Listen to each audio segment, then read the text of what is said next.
mothers that are admitted due to eclampsia and its complications. So to notice that all the mothers that pass on in Kawempe, we have a chance of doing post-mortem, 100% of them, apart from a few. You may find one or two who refuse to have that admission. Next slide, please. So when it comes to maternal mortality, from the last financial year, 30% of all the mothers that passed on in Kawempe were due to, 33% were due to preeclampsia and its complications. And in this financial year, the one that we are in, from the last quarter, 50% of all our mothers who passed on were due to eclampsia and its complications. So meaning that for the last 2 financial years, bleeding in after birth or postpartum hemorrhage is no longer the leading cause in the national referral. It is now eclampsia and its complications.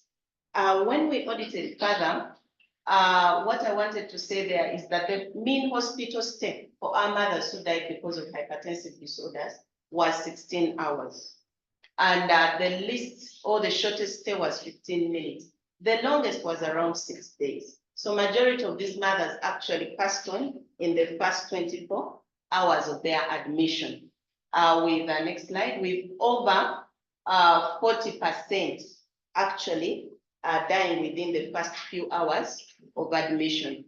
I've already talked about that those are the clinical audits that we did, but 50% of deaths were attributed to birth, preeclampsia, followed by, of course, PPH and the other causes. To note is that on postmortem, actually we thought liver complications were not as common.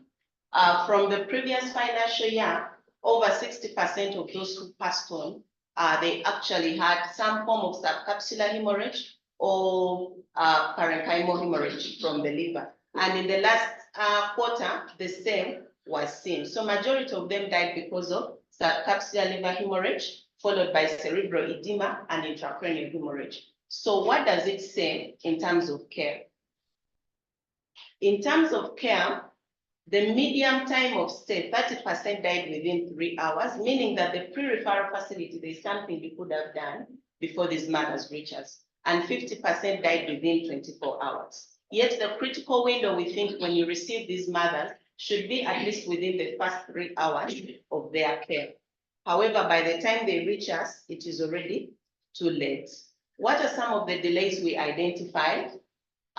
Most of them were referral delays, late referrals, often after onset of irreversible complications. We identified that 60% of these mothers during the audit actually had these symptoms that showed that they had severe disease, and they were at home for at least 2 to 3 weeks before they sought care. But even when they sought care, 40% of them were delayed wherever they were at the first clinical contact, whether in the clinic or the lower health facility, before a diagnosis is made, and then referred when it's already too late with irreversible complications, and we couldn't do much. However, we also realized that those where the diagnosis was correct, only 20% received complete stabilization, where magnesium was given, BPs, trial to control the BPs. So most of them actually come in when the standard of care has not been given at the pre-referral site. And others, 25%, have nothing to show that they had sought care from any clinic. But from the verbal autopsies, they'll tell you that I was at this clinic or the other clinic, but with no any other documentation, which sometimes is risky, because if you're given magnesium sulfate and we reload the patient, that gives her toxicity.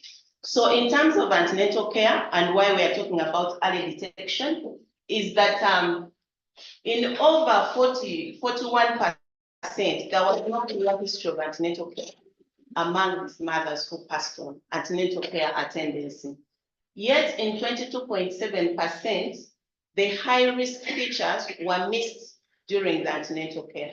You find the mothers attended maybe 6 times, the BPs at initial contact were high, no antihypertensives, no aspirin, no care given. So actually the risks were there. There were high-risk mothers, they attended antenatal care, and as the clinicians from the lower health facilities or the clinics, we didn't do much to help these mothers. Unfortunately, 36.4% completed their 8 antenatal care contacts, and they were under the care of the clinicians in the lower facilities, but they ended up getting complications. So we concluded that non-antenatal care attendancy contributed to the mortality of these mothers, and early identification and antenatal care attendancy probably in a good percentage can reduce complications and also death from these mothers. So in conclusion, what am I saying? We are saying that in the national referral, the triad is still the same, though the figures, the one of them has superseded the other. Hypertensive disorders, obstetric hemorrhage, and sepsis are still the triad that is causing death in the national referral hospital. The golden hour exists at admission at the first contact, whether the clinic, the primary health care provider, to be able to identify the risks and give the right and appropriate care for these mothers. Then pre-referral delays or pre-hospital delays and poor pre-referral care and transportation has equally contributed to the bad outcomes. So as we are in the lower health facilities, let's work together to ensure that we not only stay with the patients, but identify their problems, make diagnoses, consult widely, and be able to help these mothers reach where they are going. So I wanted to give that preamble. They gave me 5 minutes. I hope I've used 5, so that we understand what is on this side. As you refer the mothers, as you say, we don't have mortalities in the lower health facilities. This side, we are trying to take on the burden of those cases that you referred in, misdiagnosed or missed their treatment or delayed in the facilities, and also to ensure that as the KLNMS, we've taken on the community approach, because we identified that 60% of our mothers have these signs and symptoms, but they do not know that actually these are danger signs. So it's upon us to ensure that these mothers and fathers and caretakers understand what danger signs are and when to seek care. In that regard, allow me to thank the teams that have supported this campaign. I know today is the last day of the campaign. SEED Global, UNFPA, Sky Insurance, many other people. I may not finish them. NASMED Committee, Professor Nachimuli, Dr. Keno, Sky Insurance, Kawempa Administration, especially the ED, Save the Children, the jackets that they've been fighting for in the markets, and the leadership of all the other health facilities, Wakiso Health Center for Hoja, and so on, and all the people who are here to attend and learn from this ground round. So thank you very much. Back to the chair. All right. Please write the question and we will ask at the end. So I gave an audit for those who survived, what was missing. Ananzira gave an audit of those who died, what were the issues. But now we are going to hear from Dr. Nawunya, who is our host today. And I thank the team once again who organized this. I am also part of the NASMED Committee for Preeclampsia. So you're welcome, our ED.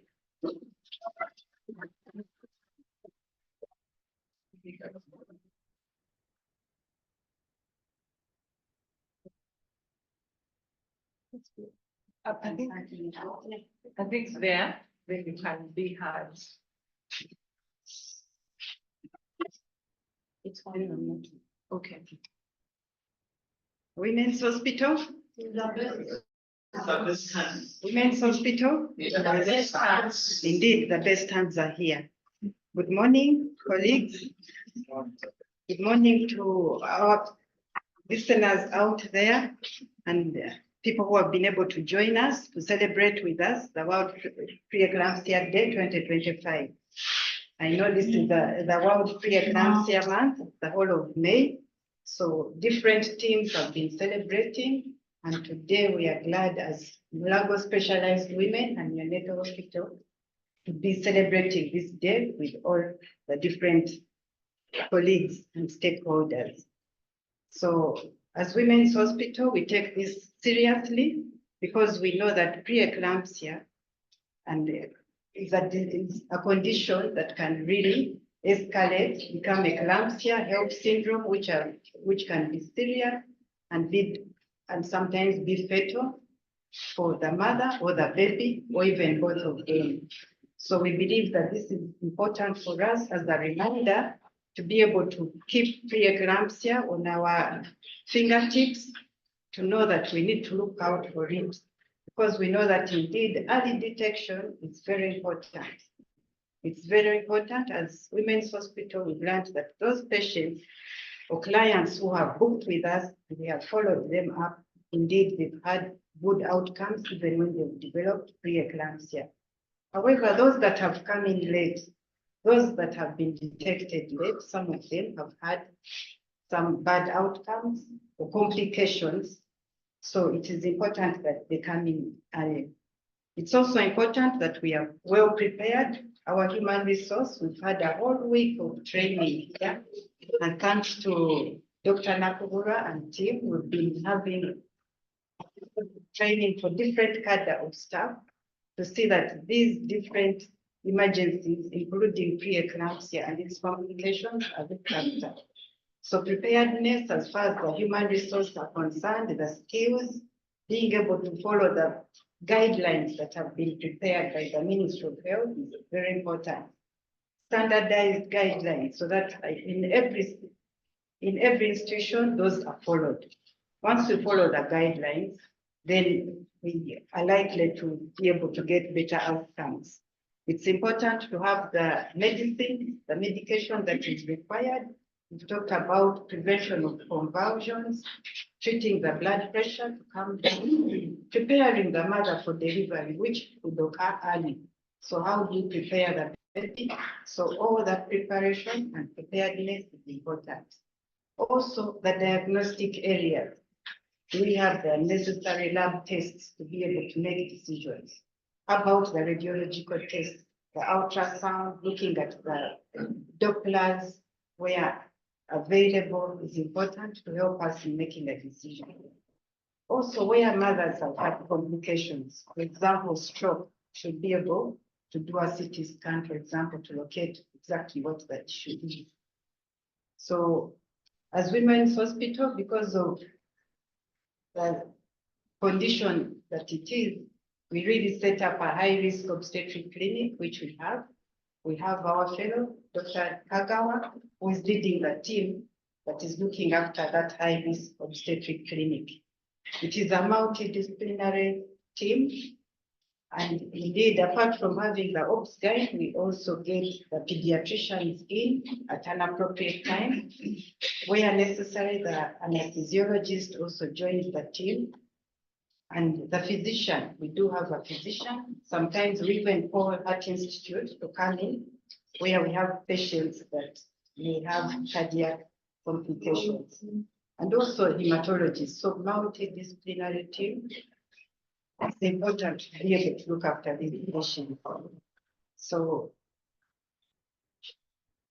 decision on when to deliver the mother is important.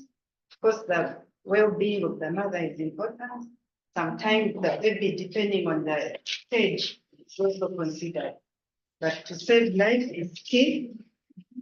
So as far as preeclampsia is concerned, as health workers, I believe we are not the beginning and the end of the care. We cannot do this on our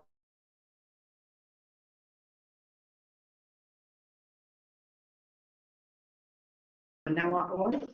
We need DVT because the women that we look after come from the community. That the caretakers, the husbands, the other people who support also come from the community. So it's important that we go out at any fora that is available to be able to help people understand what preeclampsia is. Because some people think that in pregnancy, people put on weight. So when they see a mother putting on weight, they may think that is wellness. Yet it could be a danger sign. So it's important to know the signs and symptoms and how to be able to come back and to the hospital. So it's important that we involve the community and we do not take this on our own. So as was mentioned, the theme of this year is Ask Me About Preeclampsia. So let's ask people.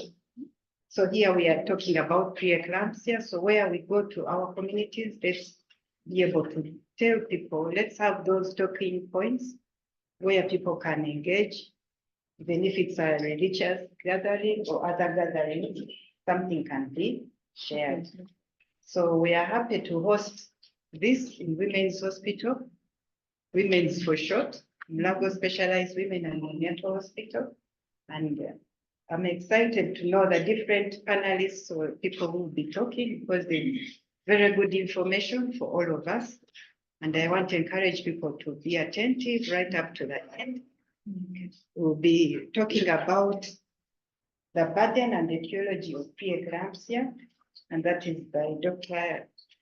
Henry Kiza. We have risk factors and screening by Sister Anita Sasila. She's there, standing at the back. We have pathogenesis of preeclampsia by Professor Paul Chiodo, who I believe will be online. We have clinical presentation and diagnosis by Dr. Peter Antuyo, who is present here. We have management of preeclampsia by Dr. Mike Kagawa, here present. We have critical care and anesthesia considerations by Dr. Claire Ruhura, who is present here. Pathological findings on postmortem. We have our pathologist, Dr. Paulus Katombole, here present. We have long-term follow-up and prevention or risk reduction by Dr. Jacqueline Akelo. And we'll also have discussions and then will be led by Dr. Sarah Nakubua. So I urge you to be attentive. Let's be an active audience so that we'll be able to get opportunity to ask our questions and also contribute to the care of preeclampsia, not only in the women's hospital, but in the country. We thank Kawenze, our biggest referral for the preeclamptic patients. I know that we cannot manage in silos, so we all work together. So thank you very much. And I wish you a good round.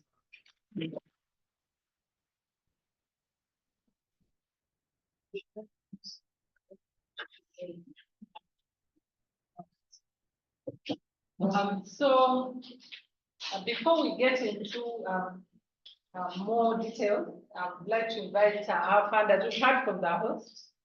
I know that host obviously has also funded one way or the other, but we also have a funder who has helped with some of the preparations as well as the upcoming lunch. We are going to be having an early lunch. So I want them to give remarks. This is Irene. Yes, you're welcome. Give us a few remarks, and then after that, we'll take a picture outside because some people may leave before we finish. And then after that, we come back and talk about this more stuff. Good morning, colleagues. The MC introduced us as a funder, but I would like to correct that we're not a funder. We would like to think of ourselves as partners, not funders. The funders are World Bank. So we also have funders. Okay. Yeah, but that's on a light note. To introduce myself, my name is Irene Athaire. I'm the country director for City Global Health. As you can see, I'm well branded. My colleagues were laughing at me because, you know, I see everyone in a tie and a coat except me. But I'm very happy to be here. As City Global Health, most of you may be hearing about us for the first time, but really our work is developing the health workforce. And we are working in Uganda, Malawi, Zambia, and Sierra Leone, and we've done some work in Tanzania and Liberia and Eswatini. So as we are developing the health workforce, we know there are so many other factors that affect the health workforce to deliver care, and we try to work on them, but most of our work is on the health workforce. And we really work with universities, mainly universities and regional referral hospitals, national referral hospitals, to train specialists. Most of our work is with specialists and super specialists. So for Mulago, maybe for women's hospital, I think that the program that you can relate to is the neonatology training. So, however, that's just for introduction. Our work is mainly with health workers training. But for this day that we are here, I noted two points from the previous presenter. I think the deputy ED for Kawempe.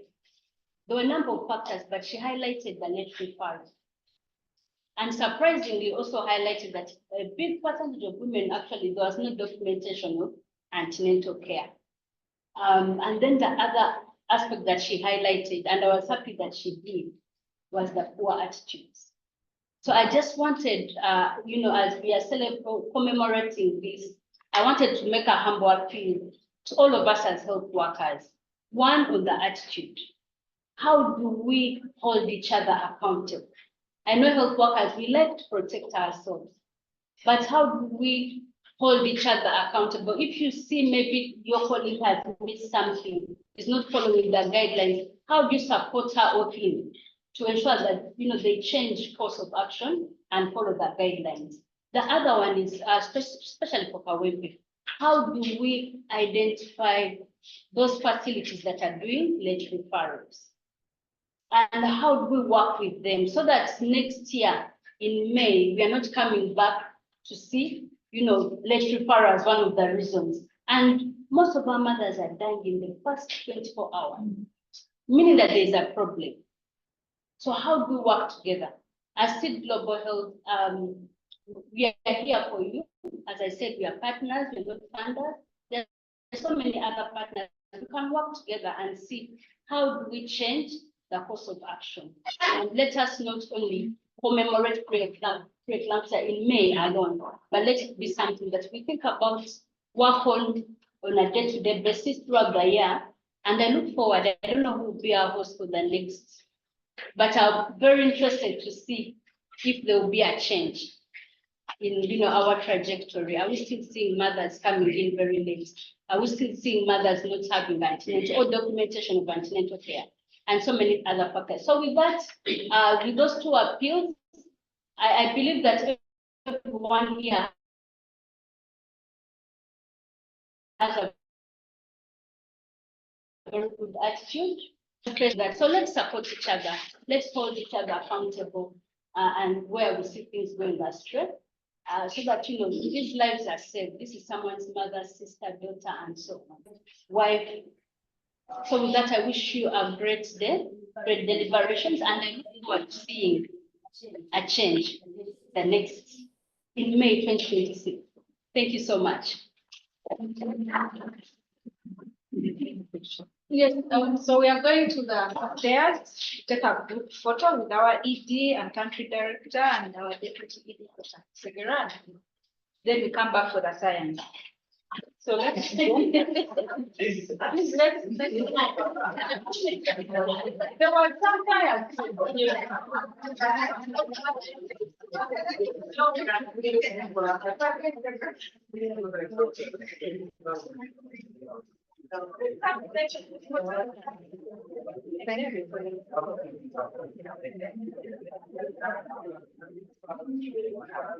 online audience, you can join us for the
Okay, colleagues online.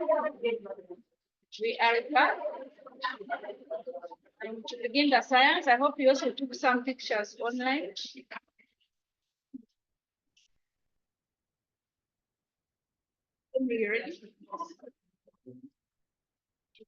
Okay, so members, welcome back from the picture.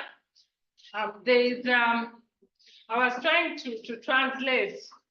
One of the reasons why we are going to listen to Dr. Chiza is that we need to know.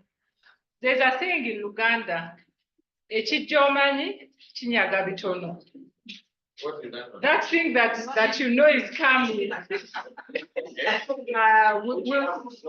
It will take little, but in a proper English, it's like forewarned is forearmed. So let's know about this, and then we'll be more armed to take on this big thing called preeclampsia, to even to tackle it at another level altogether. So welcome, Dr. Chiza, one of our colleagues in maternal fetal medicine.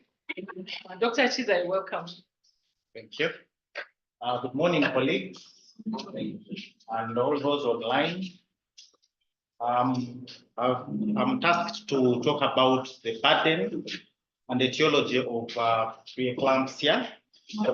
A lot has been said, and during those deliberations, we can even see that the burden has been mentioned, and so I'll just be adding on that. Like we know, preeclampsia is one of the leading causes of mortality and morbidity globally.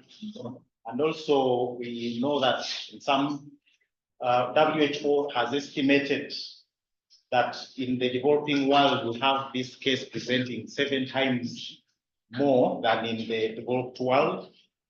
And also it affects about 10% of pregnant women, especially African women. The MPPSR report of 2020-2021 also showed the same thing, that it is the second leading cause of mortality in Uganda. And also, a study which was done by a colleague showed that about 25% of maternal deaths in urban settings are contributed to by preeclampsia. So we can also, we are also aware that it is associated with increased perinatal mortality and morbidity. So the statistics from our Mulago Specialized Women and Neonatal Hospital has levels, silver, gold, and platinum wards. So this raw data analysis was done on the silver antenatal ward of the second quarter 2024 and third quarter, half of the third quarter. And from this statistic, we can see that preeclampsia admissions contributed in the second quarter, contributed about half of the admissions to the silver ward. And also the other half of the admissions in the third quarter was about 42%, also close to 50%. And the fetal outcomes are like displayed. About 13.9% were in the second quarter, we are below 1 kilogram, and 30% were babies delivered between 1 kilogram and less than 2.5. And also we have issues here. I'll use this. And also those in the second quarter, those above 2 kilograms, who were born above 2 kilograms, were about 8.6%. And still in that quarter, the NICU admissions contributed to by preeclampsia was over a half of those born.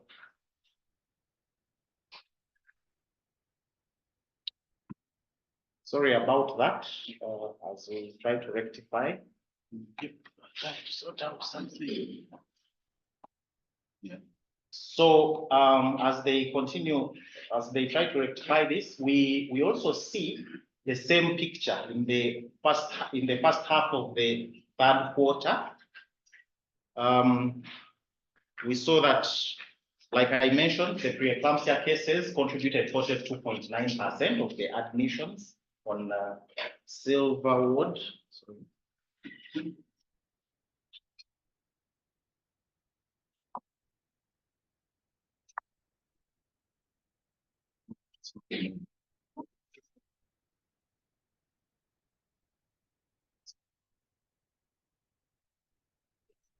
Thank you. So we also see that the fetal outcomes by birth weight, in the third quarter, we had a big majority were above 2.5 kilogram, and that was 46.7%. So for the MFM,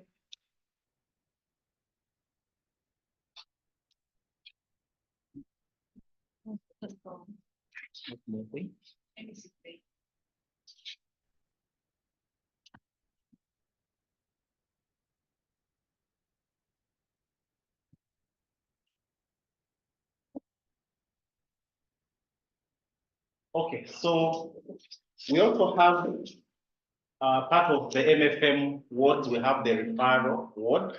This is the ward that receives mothers from mainly our biggest referral hospital is Kawempe National Referral, and also other hospitals within town and beyond. So for this ward, we saw 46.7% of the admissions being contributed to by preeclampsia, and that was the second quarter.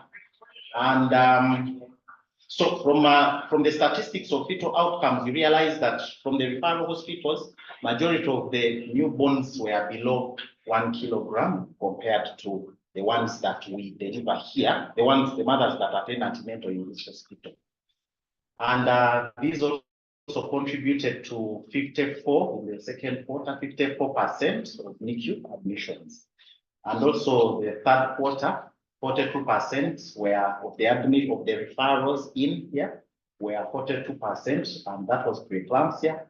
And also a sizable majority also below 1 kilogram. So this is significant, and it tells us that compared to the MFM silver fetal outcomes, where we saw fewer below 1 kilogram, probably it tells us about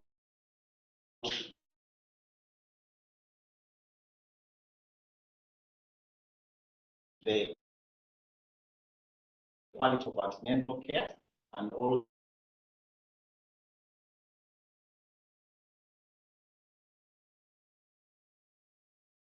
quality of antenatal care and also the how we give to our. It is preeclampsia is one of the great obstetrical syndromes that it has so many symptoms that all converge to give the mechanism converges to one point that leads to the pathology that we see. And also, we also know that up to today, the etiology of preeclampsia is unknown. We only have etiological risk factors. We mix them up from the readings you come across. You find that they are either called etiological factors or risk factors, whereby associations, of course, there are those which are really plausible that lead to the cascade that results into the complications that we know of. So we have one of those, these are represented then in this picture, sleep disorders like snoring. There are studies which have shown that these conditions which result in intermittent apneic situations can result in they are associated. There is a strong likelihood of the development of preeclampsia. Diabetes, obesity, mothers who are 30 kilogram per square meters are also among these risks, or what we can say like etiological factors, even infections, maternal infections, And like the previous pandemic, SARS-CoV-2 infections, periodontal infections, dental infections have also been associated with preeclampsia, uteroplacental ischemia, hydatid reform mole, fetal diseases, including congenital anomalies, have also been associated with development of preeclampsia among mothers. And also these other ones like have been stated, placental aging and the like. So the comment here is like these multiple mechanisms we've seen all converge to cause the three key pathological changes that will be discussed later that result into preeclampsia, like endothelial cell dysfunction, intracellular inflammation, and syncytial blast stress. But these factors and conditions just increase the likelihood in this syndrome, but they are not necessarily causal in nature. Yes, thank you for listening. That is the end of our presentation. Thank you very much, Dr. Chiva. And you've really taken the 10 minutes that you are given. So Sister Annette is going to take us through risk factors and screening. You know, managing preeclampsia is a team effort. So we work as midwives, we work as obstetricians, the university comes in, Ministry of Health comes in, the community comes in. So, Sister Obsasi, you're welcome. Good morning, everyone. Good morning. My name is Anita, as I've been introduced. I'm a midwife and I'm a member of the PET subcommittee. So we are going to talk about the screening and then the risk factors and the screening. But these are the things that we know. We are just making emphasis on them. That if we see these mothers, when we are seeing our mothers, what should we do next? So the risk factors, we have those ones who are at very high risk, and those ones who are at a moderate risk. And the ones who are at everyone can get preeclampsia. That's what we should know, that any mother can actually get preeclampsia. But we have those ones that when we see them, we need to be more conscious in how we take our history, in what we do with them. So we have mothers who are who are having their first time pregnancies, they are at a high risk. Those ones with a previous history of preeclampsia, if you get a mother with chronic hypertension, if you get a mother who has multiple gestations, those ones are at a high risk. If you have someone with chronic illnesses, they are at a high risk. If you have autoimmune disease with potential vesicular complications, those mothers are categorized as high-risk mothers. Then we have those ones who are at a moderate risk. But then sometimes you may find that a mother has both of the moderate risk.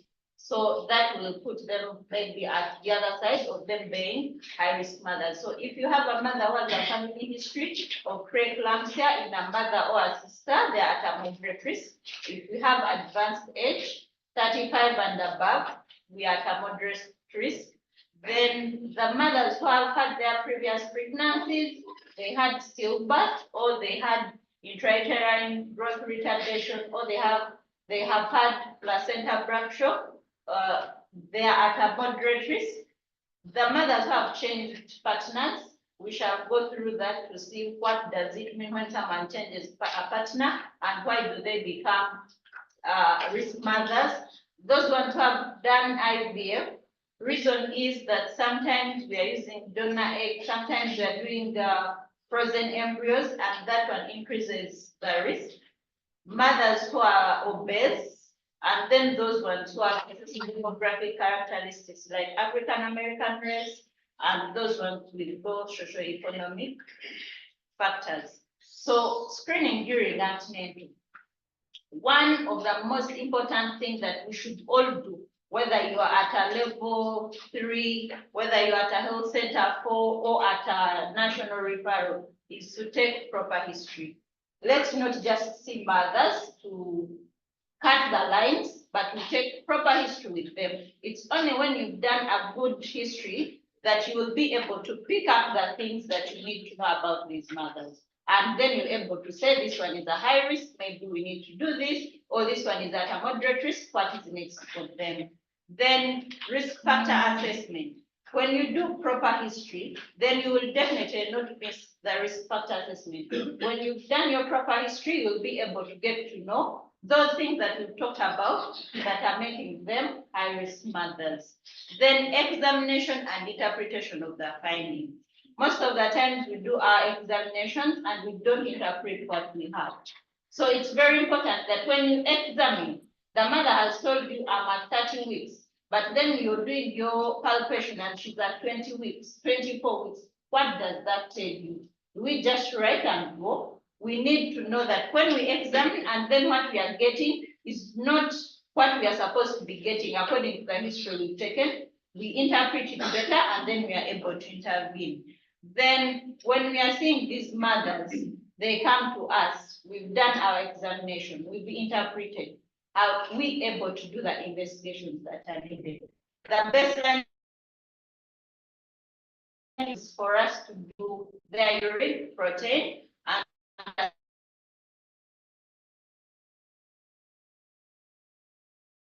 biochemical and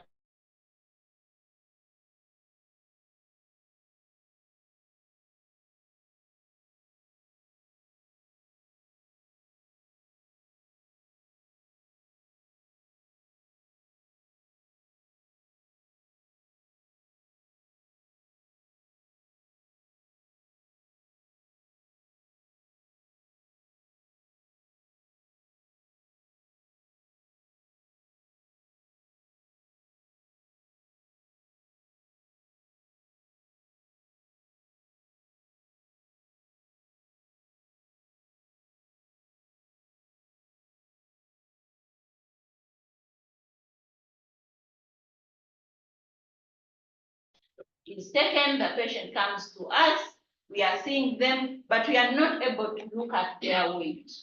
So from this awareness, what we have been, one other thing that we are emphasizing on is us to interpret the weight. That when a mother has come to me, it's 1 month later, can I look at their weight? Can I see what they had previously and what they have now? And I'm able to say there is something not right. Most of the times these mothers will gain weight excessively, but sometimes we miss it out because we just think they are gaining weight because they are pregnant at the end of the day. So it's something that we are emphasizing. Let's get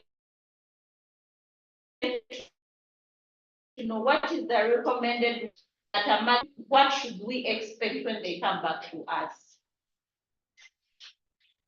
So when we've done our weight and then we finished antenatal, they've come to us during labor. What are we supposed to do?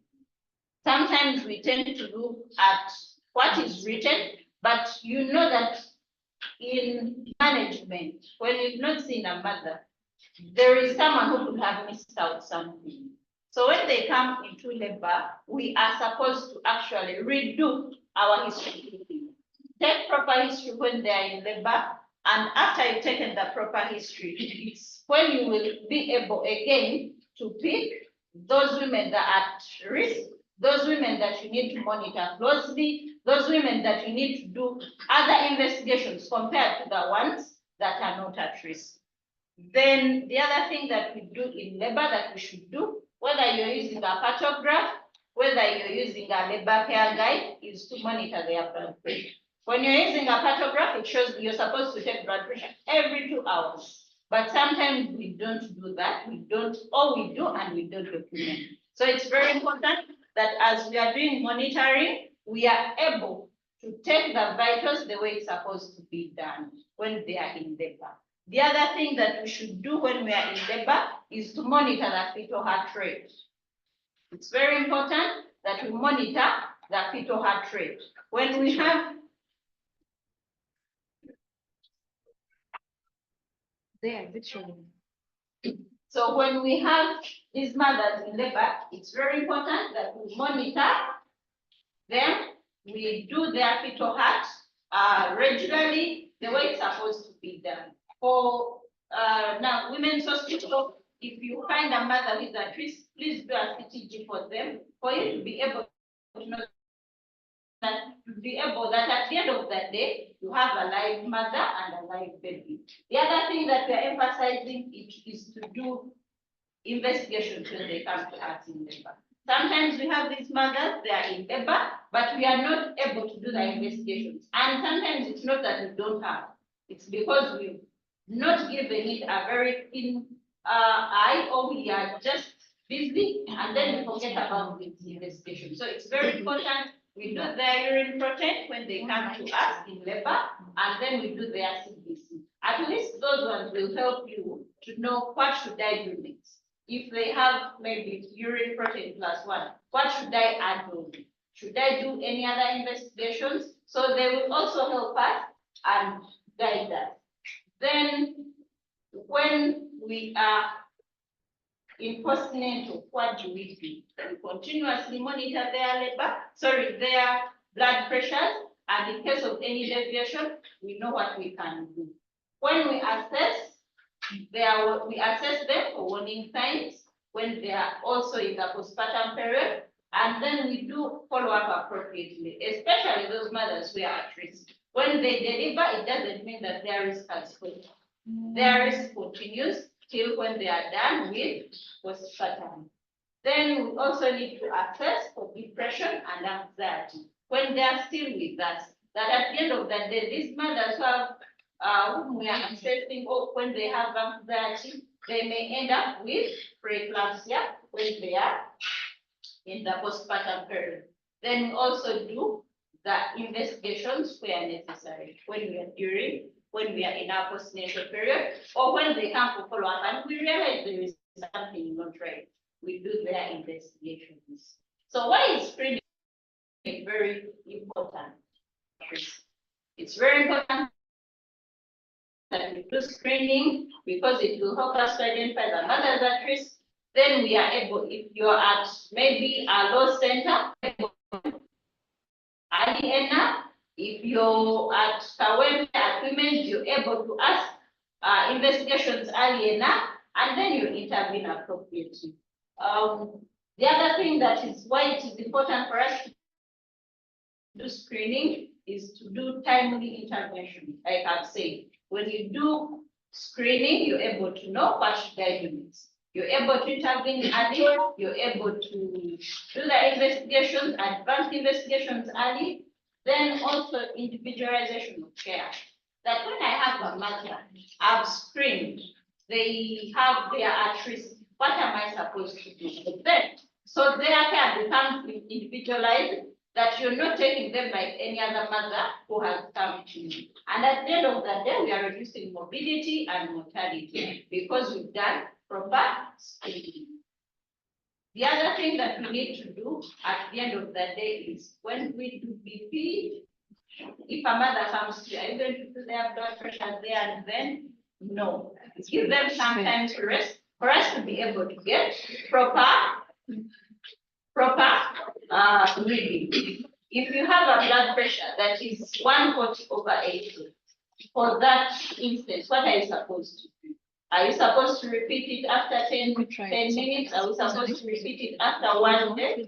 No. Let's repeat it after 4 hours for us to be able to know that actually what we are dealing with is preeclampsia or it is not. If you do those things and you're able to take proper blood pressure measure, you're able to do your history properly, at the end of the day, we shall reduce what we are seeing, we shall reduce the magnitude of preeclampsia, and at the end of it, we shall improve our mothers' lives and the babies. Thank you very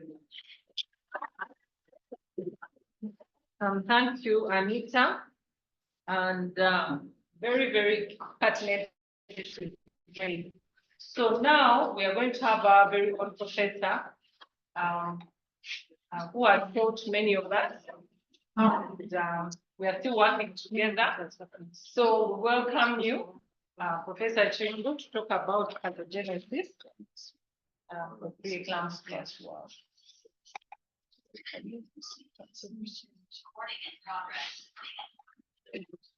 Okay, A little bit of technical issues, but soon we'll start.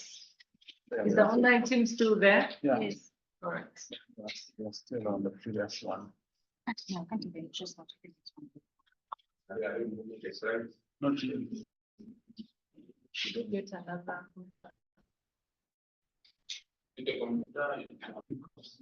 Maybe internet, but It's internet. The internet is unstable, so it Let me keeps. try this one. The last one. No, I think you need to open one. I need to close some of those. There are 3 of them. Probably close the next one.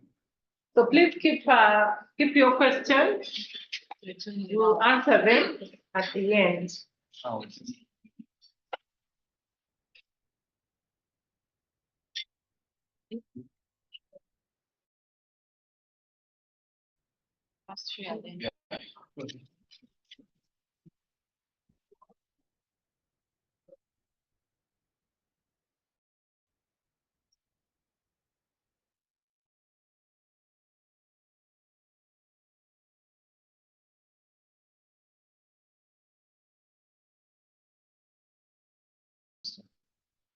Is your thing still? Is it moving? There. just to give it time. Not more than yes.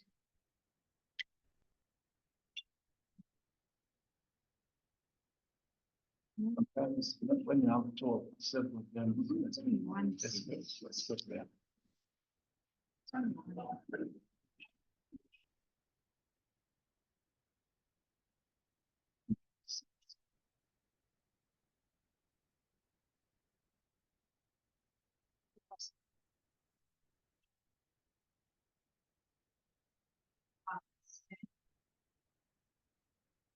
Let's what's the screen.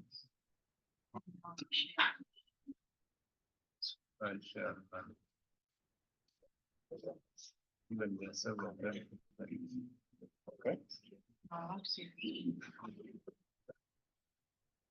Right, move it. No, yeah, just move it. Okay. I'll just have to put.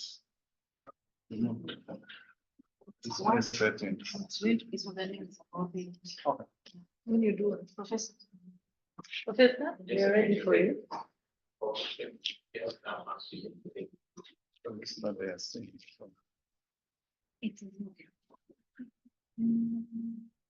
Thank you very much, Madam Chair, for giving me this opportunity to share some of my. I see. And just stop. Wait. So we're going to talk about the pathophysiology of preeclampsia, and I hope most of you know. So this will be just be we're trying to revise. So it will be easy. Preeclampsia arises from the presence of the placenta, and we have all realized that the placenta is necessary for preeclampsia to develop. And the model which was developed some time back was a 2-stage model, although it cannot explain all that we see in preeclampsia. And the first one starts with the incomplete remodeling of the spiral arteries within the uterus, and then that leads to ischemia within the uterus, placental ischemia. From there, it releases chemicals or substances in the circulation, which lead to endothelial dysfunction or endothelial damage. So one can be stage 1, the other one is stage 2, but not all cases fit that description. But it's good enough to give us a beginning. That's a diagrammatic explanation of the two-stage model. Stage 1 is where we have the proposed those pathways which are involving of nitric acid, heme oxygenase, you can see oxidative stress, and also genetic and immunological factors. All of them leading to abnormal presentation, which eventually leads to release of those substances, a number of substances which lead to the symptoms of preeclampsia. Of course, I said earlier that during implantation, the spiral arteries, the trophoblasts invade the spiral arteries and they remodel. And this allows the arteries to accommodate increased blood flow, which can nourish the fetus. If that remodeling is impaired, there's placental ischemia and increasing oxidative stress. And there are states of ischemia reperfusion. And these ones release many factors which lead to the signs and symptoms of preeclampsia that we see. The same features we see in the placental changes can also be seen in IUGR, some cases of hypertension.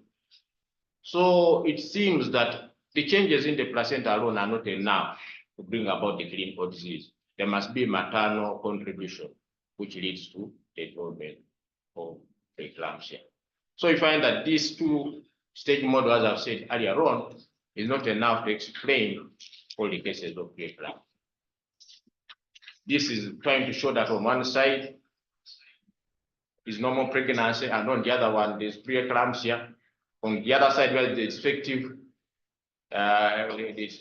top invasion, the vessels are narrow, there's little blood which is being said to the placenta and the placental ischemia. And that is where the factors that lead to saturation leading to endothelial dysfunction. These are some of the factors which we think they are angiogenic factors. Have soluble FMS like tyronase kinase 1, which is S-split 1, is upregulated. It's a spice variant of vesicular endothelial growth factor, which also looks like the receptor FMS like tyronase 1, and does not contain the cytoplasmic and membrane domains. So these are some of the factors which are raised, and then they interfere with the vesicular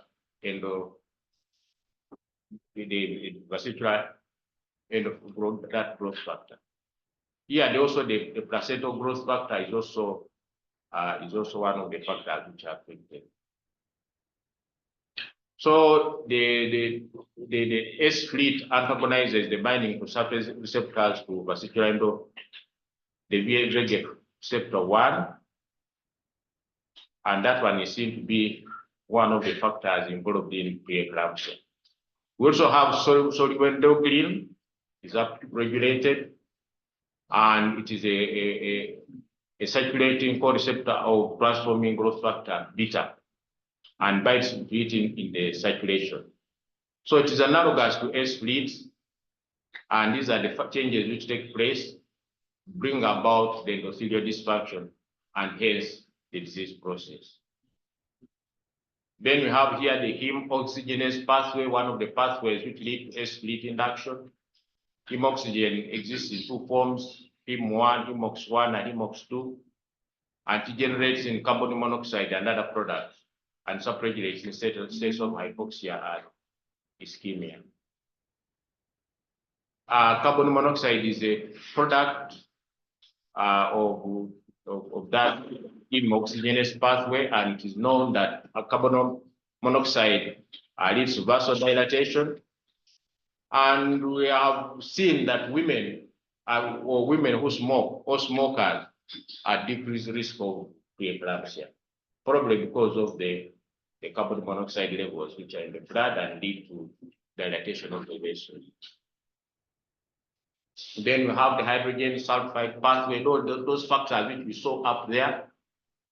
All of them are involved in a preeclampsia, and this hydrogen sulfide has vasodilatory and cytoprotective and angiogenic properties similar to carbon monoxide and has a number of enzymes that we have talked about, which appear on the board. And this one is also found out to be a factor in the pathogenesis of preeclampsia. There's a nitric oxidase pathway, and work through those enzymes are going to drain. Because nitric oxide is a potent vasodilator and acts to induce vasodilation via that guanosine monophosphate pathway. And decreased levels have been seen in preeclampsia. And that deficiency probably is what responsible for hypertension, proteinuria, and platelet dysfunction we see in these patients. Oxidative stress was very popular at one time, and antioxidants within the circulation and within the placenta, and there's also mitochondrial endoplasmic reticulum activation. So these substances release free radicals, and these free radicals go to maternal circulation and contribute to the widespread endothelial dysfunction, which is seen in preeclampsia. And it was a time when it was very attractive and brought about supplementation with vitamin C and vitamin E. And I think at one time I did a study of supplementation with vitamin C, where we recruited 1,000 women and half of them gave them vitamin C, the other one on a placebo. But like others, we did not find any effect.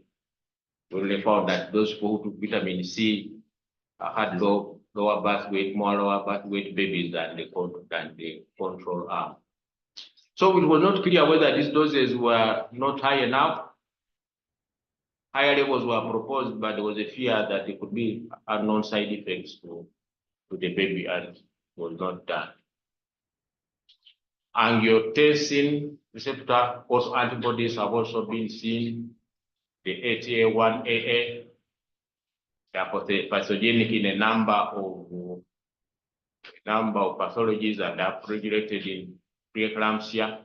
So they have a number of pathways in which they move to lead to preeclampsia. So that they also stimulate split and soluble endocrine and inducing the tumor necrosis factor alpha. So these are many other things. Misfolded proteins seen in preeclampsia. They can be detected by use of congophilia if you detect them in the urine of women. And some people have thought that this misfolded protein play a role in the pathogenesis of preeclampsia, because they are seen in women with the preeclampsia. The immune mechanisms. We have realized that there must be immunological tolerance is required between maternal and fetal interface, because the fetus has got a foreign component from the father. So there must be immunological tolerance for this fetus not to be rejected. And a number of factors which take in play, the residual natural killer cells have a role in spiral arterial modeling. And this involves the major histocompatibility complex, which has been implicated in preeclampsia. And fetal trophoblasts have HLSC molecules which interact with the killer-like receptor, the kills, and these are expressed in the entire natural killer cell. So normal placenta requires allo recognition by the maternal kill cells. And then this immunological component can explain why preeclampsia occurs in first pregnancy, when there's a change of partner, shorter periods of sexual cohabitation, and people who use barrier methods. If they have used barrier methods and then they decide that now they want to have a baby, they may be at an increased risk of preeclampsia because of reduced paternal antigen exposure. So you may people have paternal exposure for a longer time. There will be maybe recognition by maternal immune system, and eventually probably the risk with preeclampsia is reduced. So the complement is also activated, is one of the factors in the immune system, and has been seen in some patients with preeclampsia with severe features, and also the herpes. So we're going through a number of things, a number of those substances which are released from the placenta. And we think that those ones from stage 1 come to the stage 2 and leading maternal endothelial dysfunction, and then the clinical symptoms. So the subtype, you have the early onset and late onset. I think most of you are aware, before 34 weeks, which some people call placental preeclampsia, and then after 34 weeks, which is late onset or maternal preeclampsia.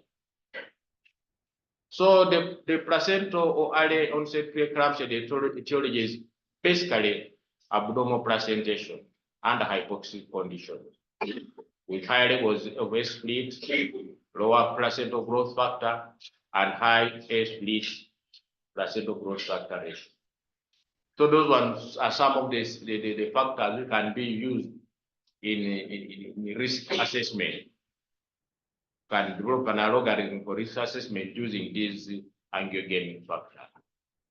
We also have intranatal Doppler studies have high accuracy in identifying patients who subsequently develop preeclampsia, especially in early onset. And these are more accurate in early onset than late onset. That high resistance in the uterine artery is not a failure of transformation of the arteries.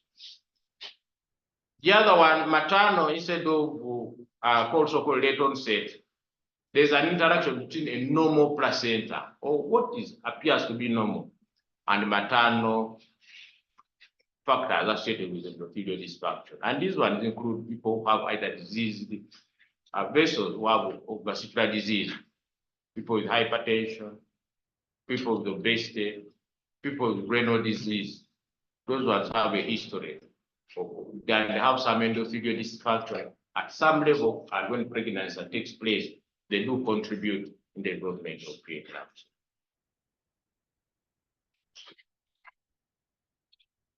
This classification just have a prognostic value in that early onset has got high risk of maternal and fetal complications. The high onset is associated with IUGR, also associated with adverse maternal and neonatal outcome. The late onset, there's a decompensated response to oxidative stress by dysfunctional maternal endothelium. And because of this, you may find that there may be involvement in other organs like the heart, kidney, and the brain. And because the pathology does not involve the placenta, they tend to have better neonatal outcome. But the distinction between early and late sometimes is not very clear. So sometimes there's a contribution of both, or sometimes not one process into the other. So it is not as it is easier to teach it that is early and late, but in practice you find that there's a crossover from one to the other. Just helps you to understand that if you have early onset below 34, then the course is not a smooth one. If you have it after 34, the course may be slightly better. You may wait longer after 37 weeks, and you plan delivery. We have seen cases where people have downward rounds in severe pitting, and people have been discharged, women, after they have been admitted. Once you develop preeclampsia, preeclampsia does not become better. It only becomes worse. So even if you find that the blood pressure has gone down, other sides have gone down, the disease process is still ongoing. And that patient must be on the lookout. Instead of discharging what go to the general ward, probably you can admit her because you know that delivery may be in the next 2 to 4 weeks. I think basically we have talked about this. It has been a rush because I was trying to fit within the 20 minutes. The hallmark is that if you go back to what we said earlier, the type 1 and the type 2, or stage 1 and stage 2, then you can start from there the discussion, just helping an explanation, but in real life, sometimes the distinction is not very, very clear. And when we started this session, we were preparing, they didn't tell me the level at which to be.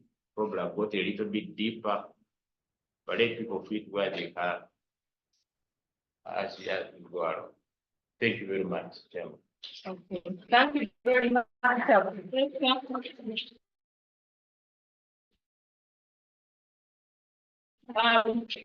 We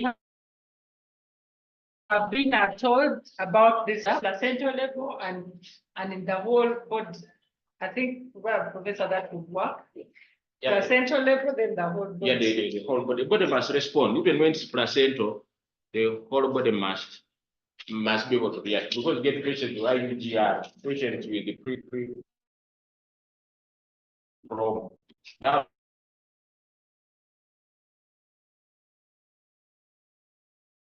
Similar placental symptoms. You read professors present. So you also need to. So for those of you who wish to become professors, try and emulate Professor Kim. So, No, it's okay. as we follow him, you may also follow us. So clinical presentation. So then what happens? All this two-stage disorder has occurred. What is going to happen next? How do you know? So Dr. Tuyo, who is the head of MFL in Women's Hospital, is going to tell us. Pardon? It's not the one. Clinical presentation and diagnosis. Okay. Okay.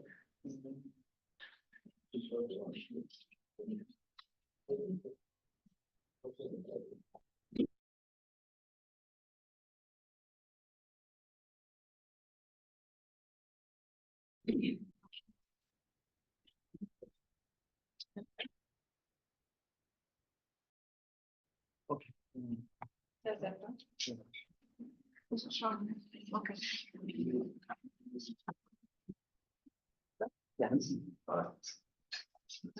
So just before we manage, we need to know how to make a diagnosis. So Doctor, I think it's talk good to us. morning, colleagues. It's afternoon now. Yeah, good afternoon, colleagues. We are tackling one of the topics, conditions we see mostly in women's hospital. Then the professor just presented many things, and Dr. Kinga. Just by preamble, we found that when we began, 33% of the women having admission from the faro side. And that faro side at times is called Kawente, but anonymous raised the faro because we get many patients from there. So, and my name is Dr. Antonio Peter. So, yes, this is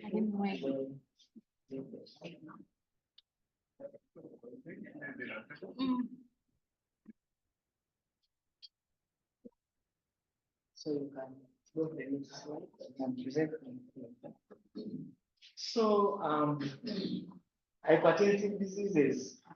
Preeclampsia is one of the 4 hypertensive conditions in pregnancy. There are many others, but we know that there is chronic hypertension, where somebody is already hypertensive before. And this one is diagnosed before 20 weeks. Then there is gestational hypertension, where somebody, the pressure increases, before 20 weeks, but we know for the new year. And then there is what we are focused on, which is preeclampsia and eclampsia, which is diagnosed after 20 weeks and above. And then we have preeclampsia as point of chronic hypertension. So we are focusing on this one. So No. Okay. So we have what's the ingredient, because you are presenting to the country, what's the ingredient is that all our women, all the pregnant women coming to us and they are pregnant, the best thing is take the blood pressure. It is we find in many health facilities, people attending antenatal clinic and they are not taking blood pressure. So if you don't take blood pressure, you don't pick this condition that the blood pressure is raised. We have our best for, of course, we diagnose it at blood pressure of 140, greater than or equals, that is systolic, and then 90 at their systolic. But this one, the way we take the blood pressure is very important. Pregnant women or expectant mom must be either seated in bed or inclined at 90 degrees, at 45 degrees, and the cuff must be at around the level of the heart. Because if you take the blood pressure when the mother is lying, because of the changes and the pressure from the uterus, you may get wrong. Also, checking the blood pressure when somebody has just come and not had time to rest, then you also may get wrong blood pressure. So for just simplicity and management, we don't have these days those things of preeclampsia, mild, moderate, and severe. So we have preeclampsia with no severe features and preeclampsia with severe features. So so with the preeclampsia, with no severe feature, that's the blood pressure of 140. So the first thing is the blood pressure, then you repeat it after 4 hours. Later on, we shall see that when you have a blood pressure of 100, greater than or equals 160 or 110, then you repeat it after 15 minutes for you to be sure. So that's one cardinal sign. Blood pressure, and having any more minutes. So preeclampsia is severe features. So what are these? Most of these the professor has gone into. But what we see when he says that most of these women, we know the theme for this year is ask me about preeclampsia. You'll find in the community, expectant mamas severe headache, not responding to even common analgesics. And they may think it's malaria. So if she's pregnant, then we have to have the differentials there. Already the professor has already indicated to us that the brain may get cerebral edema. And when it gets cerebral edema, you have changes in the vision, photophobia, you are not seeing very well, and at times they may progress from like confusion. This woman is confused. Then we have upper right abdominal pain. For the community, that a pregnant woman presents like that, we have to assess her further or refer her. If she's the community, then the community worker can make sure that she's taken the hospital very fast. So we commonly call it a gastric pain. I'll not go to the theology. You know, Pastor Genesis has already made it. Mental confusion. Then you may have dyspnea or difficulty in breathing. When the patient presents with pulmonary edema, we have seen these patients here related to pulmonary edema, and they present with cough, difficulty in breathing, when it's actually how they have a preeclampsia. Excessive weight gain, of course, depending on where we start with BMI, we have obesity and being fat. If your BMI is between 25 and 30, and then It's worse if your BMI is more than that. That is weight divided by height squared. Then, in these conditions, we are going to think that preeclampsia is a progressive condition. It is not reversed until the placenta or delivery of the baby. So there is a thin line between severe preeclampsia, severe futures, and eclampsia.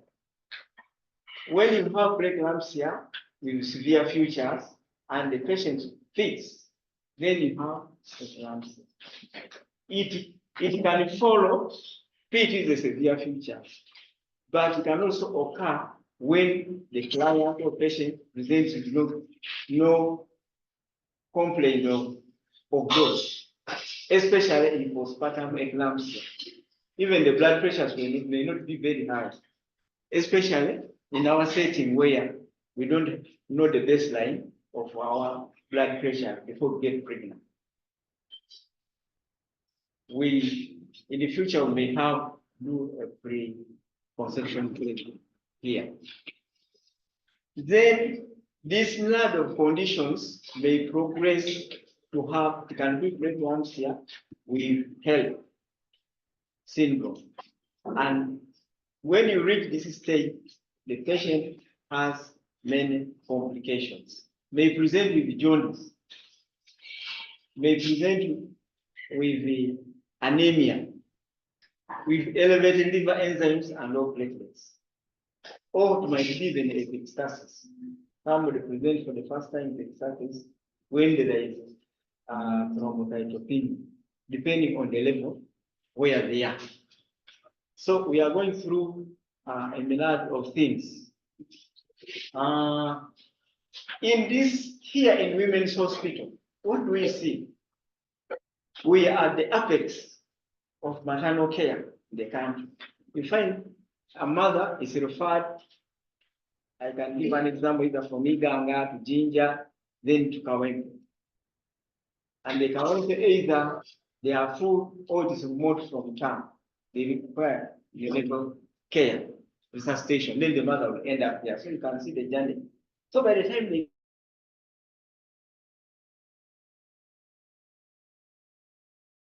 come here, very severe pregnancy fits or convulsion.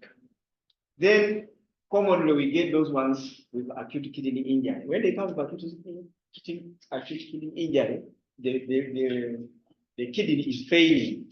Most of them, when they come to our emergency here, they end up going to ICU first because they may require renal dialysis. Then abruptio placentae. Patients can present for the first time with abruptio placentae, and maybe has come through our antenatal clinic and we have not detected.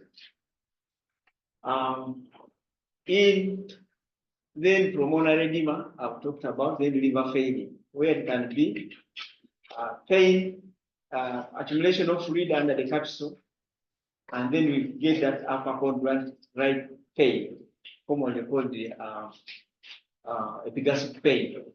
Or we can have cardiovascular diseases, what we call heart attack. The heart can fail when the blood pressure is very high.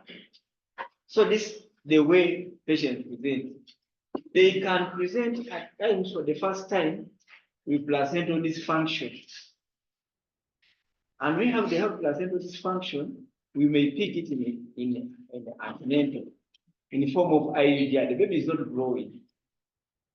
The mother can tell you my baby is not growing. They have taken the fundus, it's still the same. So, and these complications, especially at around when we are getting placental dysfunction, we do abnormal scan Doppler velocimetry. And where we do this, especially after 24 weeks. So before 24 weeks, we may not get differentiation between. So we focus on when you are doing the Doppler scan means the blood must flow during systole and diastole. normal flow.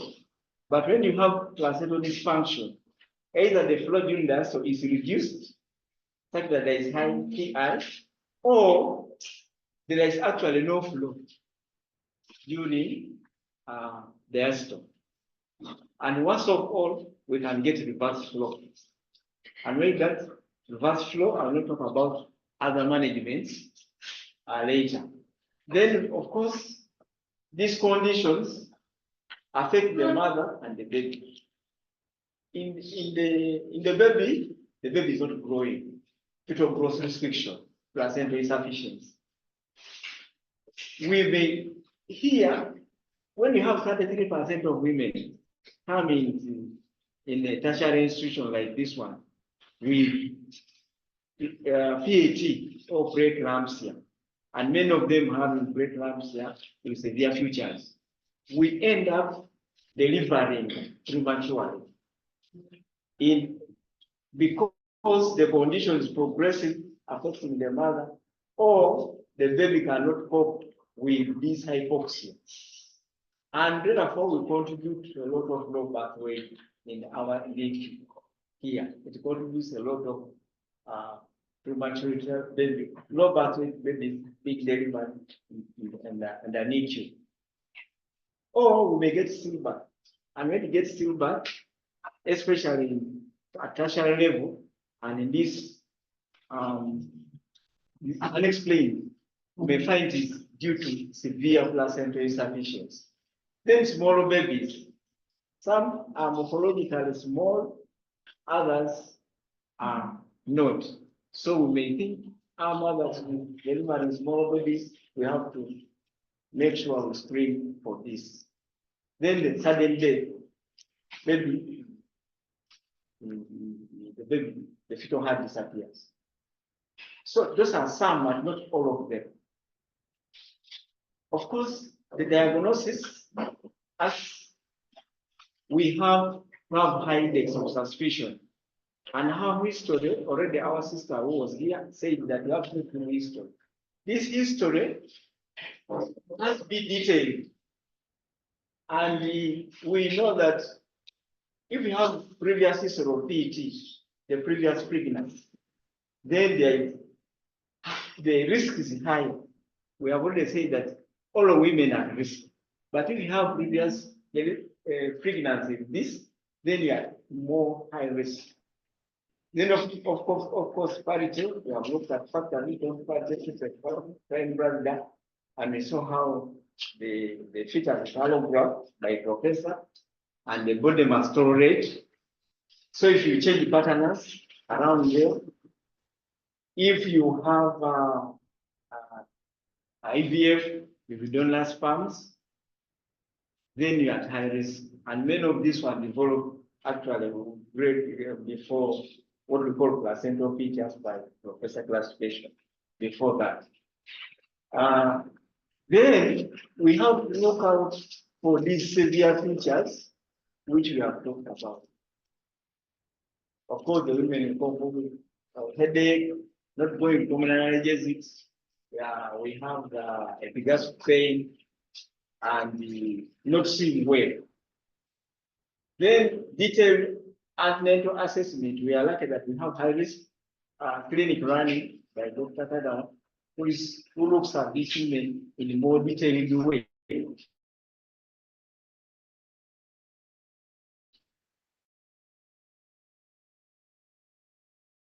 And make sure we do the liver, then you calculate the weeks, they are not tallying, then you see maybe there is more professional aid and all that can come under this obstetric assessment, and that detailed history we take. So in encouraging the health facilities across, I'm sure many people are listening to us. From Health Center 3, Health Center 4, Health Center, Regional Referral Hospital, District, to be keen to having especially BP assessment. A simple thing you can get both Health Center or Health Center 4 or this, and the BPs are not functioning. And the women are being seen with in antenatal. So if you don't have a blood pressure machine, which is a simple small tool, then you'll miss this. Can we continue? Now we go, just in antenatal, before we go to the investigation, we have non-specific biomarkers. And these biomarkers, they are variant of vascular endothelial growth factor.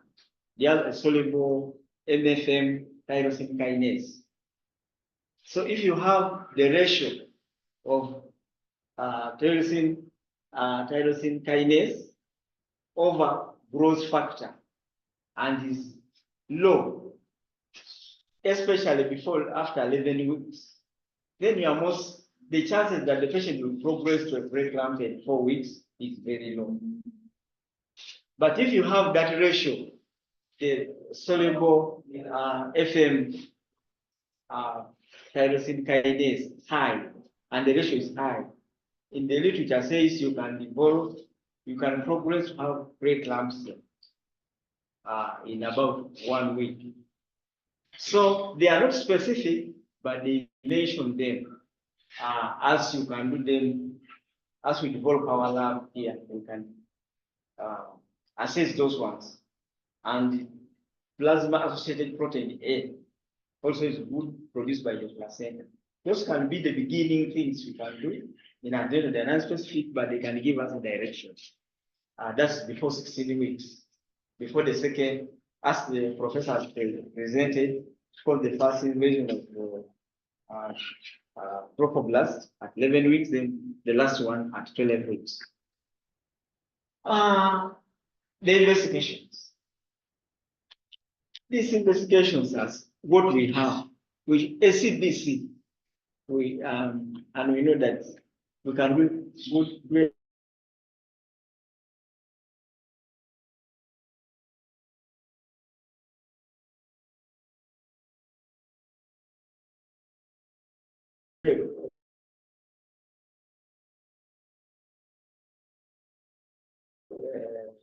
Mother child blood pressure, we can get simple CBC.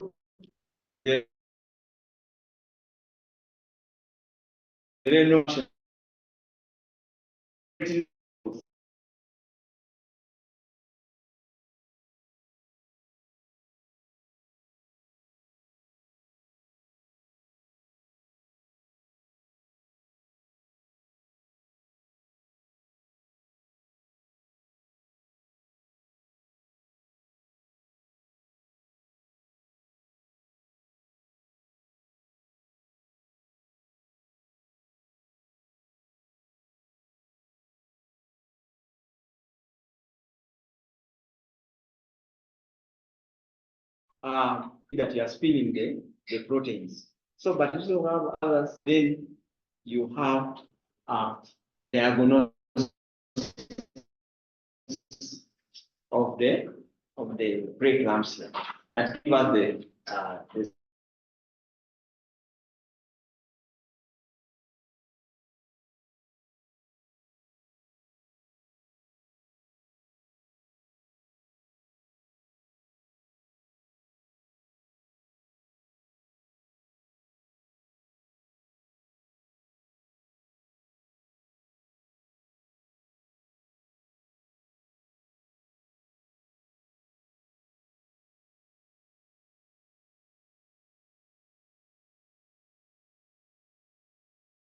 umbilical artery and the mid-cerebral artery, but also when you look at uterine artery, it will also give you about the node. That is what they call notching.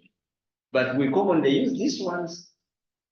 I think the Dr. Kagawa can add us later about the importance of bringing the uterine artery in pregnancy. But we have this. I've already talked about that. The ratio here can be used for screening for people, clients who are most likely to develop this condition within 4 weeks. That's what the literature says. And the vascular endothelial growth factor, these are the factors which facilitate the growth of the placenta. And these androgenic factors, especially SFLOT, will block the normal growth of the placenta. And endocrine will also be a factor. So you find this one high, especially when there is ischemia and hypoxia at the placental bed, can be assessed. I don't know if our lab is able to do many of them, but I think we can be going there since we are handling many of these clients in our setup here. Let's keep talking. I have 2 minutes. I have 2 minutes. The rest is just going through what the people have said, that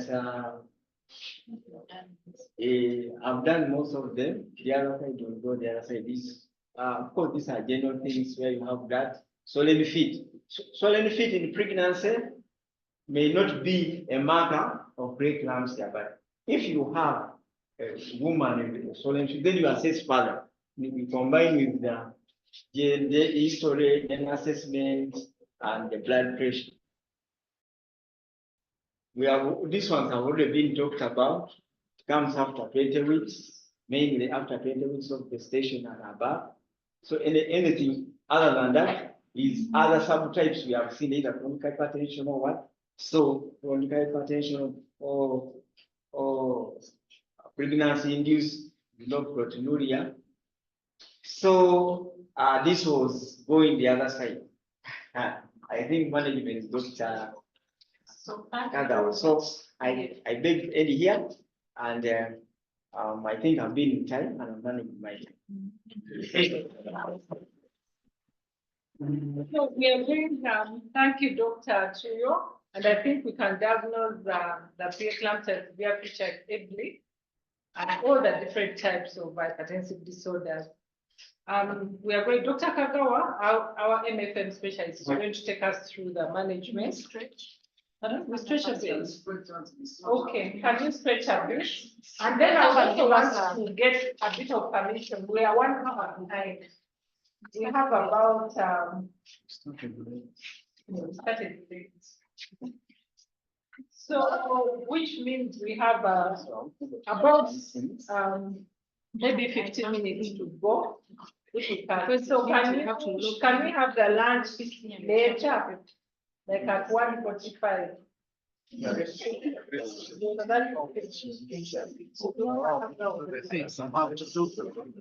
can do it. 35 minutes, but I want you to make it 10. 10? No, not 20. 20. I'll try and see if I can. This was next question.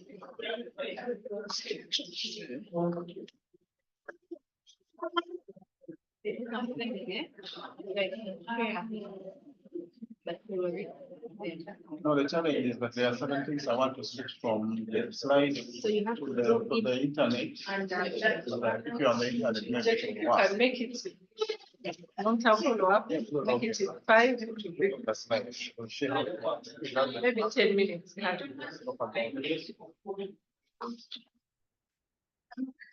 think I'll open slide. Before you share.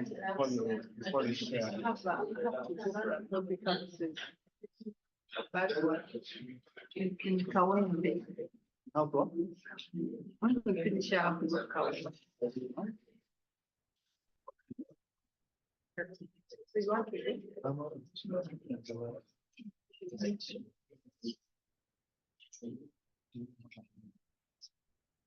That's where it comes from.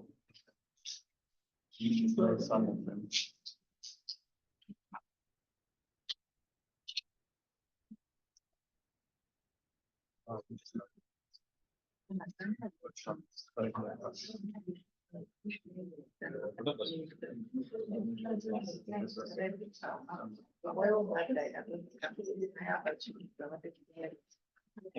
Don't stay money. You want to avoid that, you have to close it.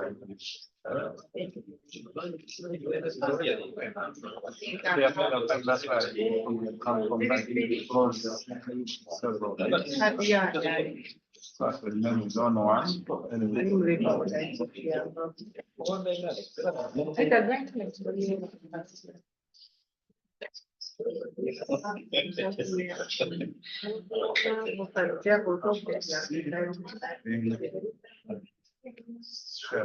Not being shared yet.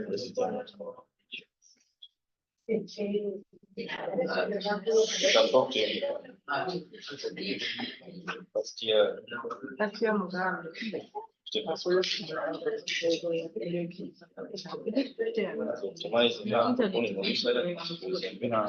told the people who say that I Wi-Fi.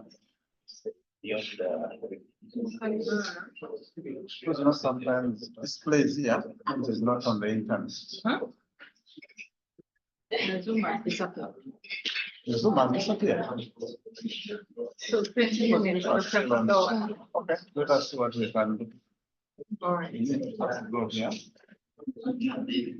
The Zoom has gone out. Yeah.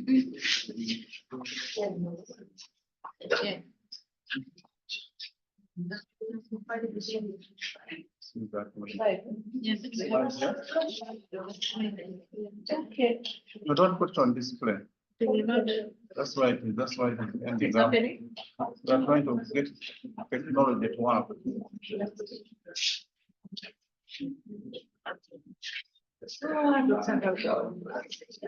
That's my chair. Should we be taking questions? People should go stretch.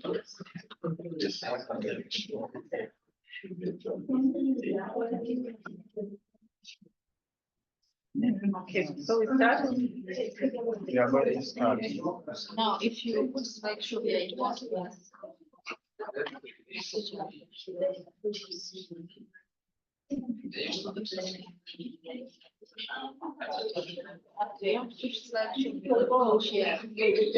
No. So it's showing good. Now.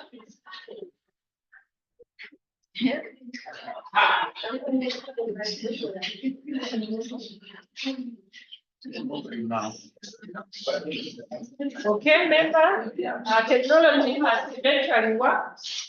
So please, attention back to the podium. Well, seat, I think. Yeah, so that's why I make sure that the room is not empty. So good afternoon, ladies and gentlemen. We are going to be discussing management of preeclampsia. And I want to begin by saying that some of the things I'm going to discuss have actually already been said, and I'm just going to go through them for purposes of emphasis.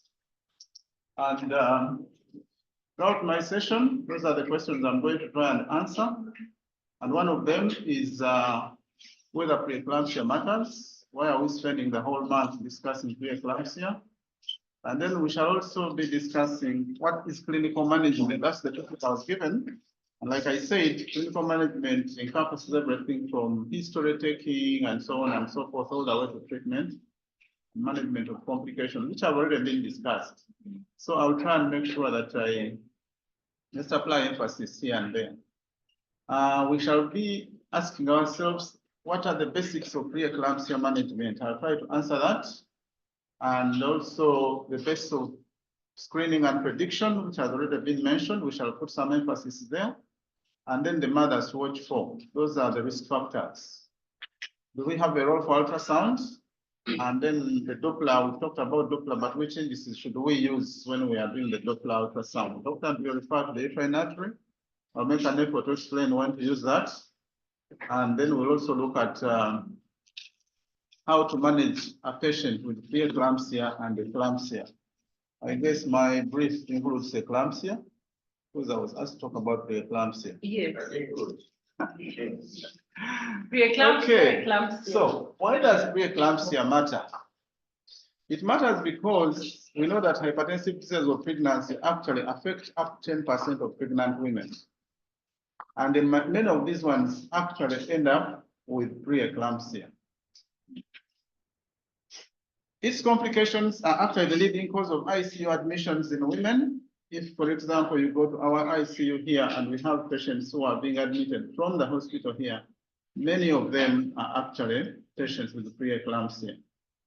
It also contributes significantly to maternal and perinatal morbidity and mortality. Our colleague from Kawempe gave us some statistics, and I think we appreciate that.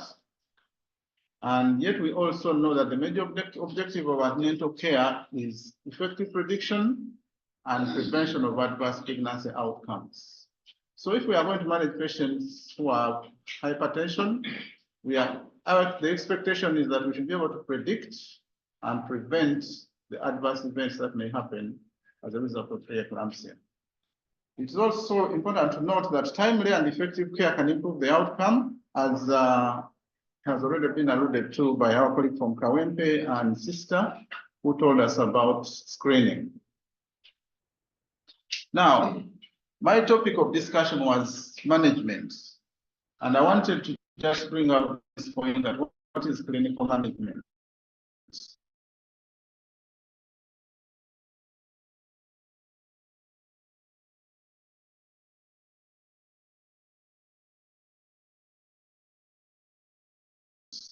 Clinical delivery.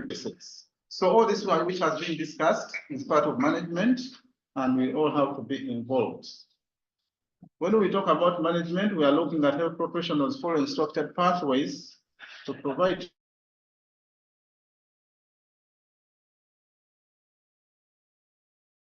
timely and effective treatment while maintaining a high standard. We should be looking at both sides of the placenta. And that's why we need to look at the mother and look at the baby. Otherwise, if our emphasis is on one side, we are likely to miss out and maybe get an adverse outcome on one side of the placenta. In terms of basics of management, we have already heard from Dr. Antonio that it begins with having a high index of suspicion.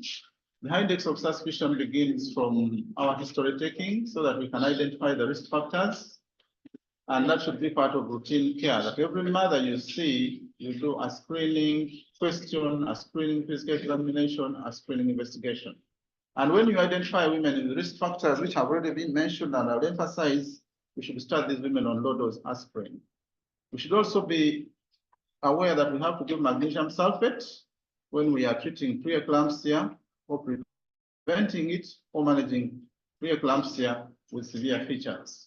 We should also remember to give antenatal corticosteroids if we are going to deliver the babies before 34 weeks. So these are very important clinical practice guidelines which you should be aware of, and we don't miss a step if we are going to get the best outcome that we wish our mothers to have.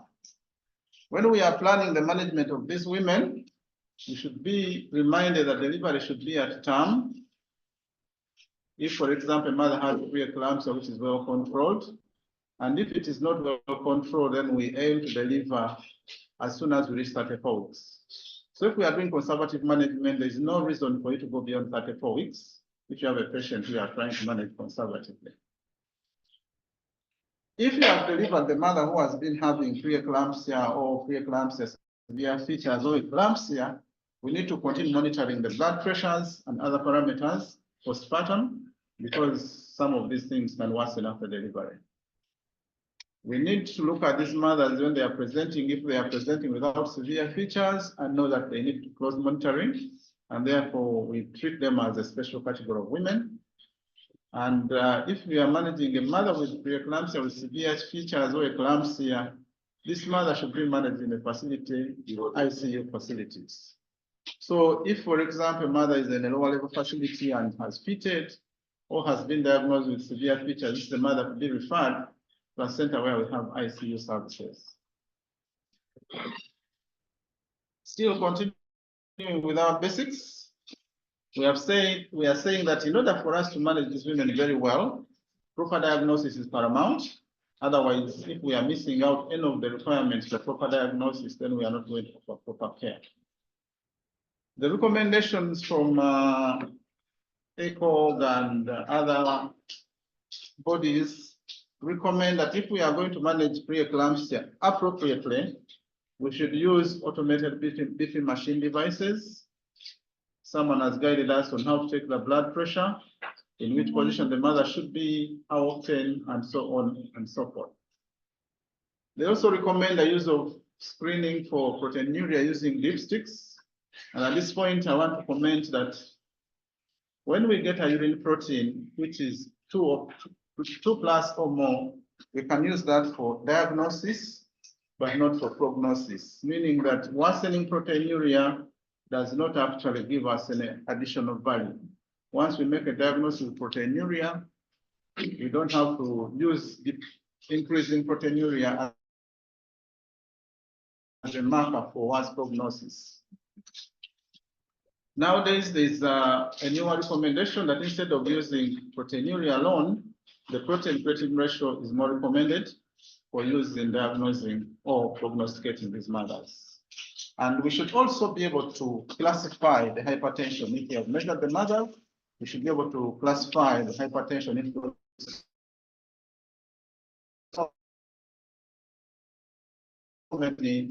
white coat hypertension for these women. The other point we have to be aware of is that we can actually have preeclampsia without proteinuria. And the recommendation is that if there are other end organ damage demonstrations, or if there are features of end organ damage, even without proteinuria, we should go ahead and diagnose preeclampsia. Like I've said, we can use proteinuria for diagnosis, but not for prognosis. Worsening proteinuria doesn't tell us much, so we shouldn't really be bothered by worsening proteinuria. We are going to be good carers. Calcium for preeclampsia prevention is recommended based on levels of risk and baseline calcium intake. So the blanket giving of calcium is probably not recommended, and we need to probably study and understand whether women actually have a calcium deficiency, because that's when calcium will be beneficial. Otherwise, giving calcium as a routine is not recommended. Because of the fact that we are now seeing lots of white coat hypertension, home BP monitoring is recommended so that we can know what kind of patients we are dealing with. I recall an instance where I had a patient whom I actually was familiar with, that she had this kind of condition. And when she came in for care while I was away, she nearly had a fight with my colleague who was managing her, because my colleague could not accept that this mother can go home because of the high blood pressure, which comes when she's in the hospital, but when she's at home, she was actually normal. So we need to really be mindful of these things. Women after delivery, it's important for us to continue monitoring them, because they are at increased risk of future cardiovascular and health problems, even after they have delivered, as we shall see, and they have gone home and we think they are actually improved. They are at future risk, and we need to really be watching them. We all know these things, and usually we used to not include the last point there, the follow-up after delivery, but we have always talked about controlling the blood pressure, giving anticonvulsants, and planning for a safe delivery for the mother and baby. And like I said, if it's preterm, give the antenatal corticosteroids. If it's a term, then we need to get this mother delivered at term, and we continue following them up, like we said, because of the fact that we have realized that it doesn't end at delivery. There's the immediate risk of postpartum eclampsia, but there's also the risk of continued sequelae after the mothers have delivered. So when we are talking about screening and prediction, we start by what we refer to as the personal risk profile. This brings us to what Sister told us about the risk factors. What is the mother's age? What is her parity? Does she smoke? What are her medical and obstetric histories? What is the conception method? And so on and so forth. We have what we call the metabolic risk profile. We want to assess the mother's BMI prior to pregnancy, history of diabetes, or if she's currently diabetic. We look at the cardiovascular risk profile, and here we want to look at measurement of the mean arterial blood pressures. Then we have what we call the placental risk profile, and we do this by looking at the uterine upper Doppler and other maternal serum markers, as we shall see and we have seen. There's that paper there for some people who get the slides. You can read that up and get more information about this. These are the risks and how bad they are. That's why they are classified as high risk, moderate, and other factors. And you can see that if a mother has had previous PET, she's at 7 times the risk of getting PET in the next pregnancy. If a mother is a prime gravida, the risk is about 2 to 3 times. A mother who has a birth interval of 10 years, I'm just skipping a few of these because they've been mentioned.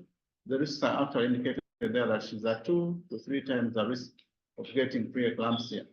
If the mother has a family history of preeclampsia, if it's her mother or her sister, it's categorized here. So it's important for us to take these histories and find out whether this mother has a relative who has actually had preeclampsia before, and then you can classify her, know that you are dealing with a high-risk mother. Well, these ones have already been mentioned, but there are other factors, like if, for example, the mother is carrying a baby with hydrops, even if the preeclampsia hasn't set in, we need to really be on the lookout.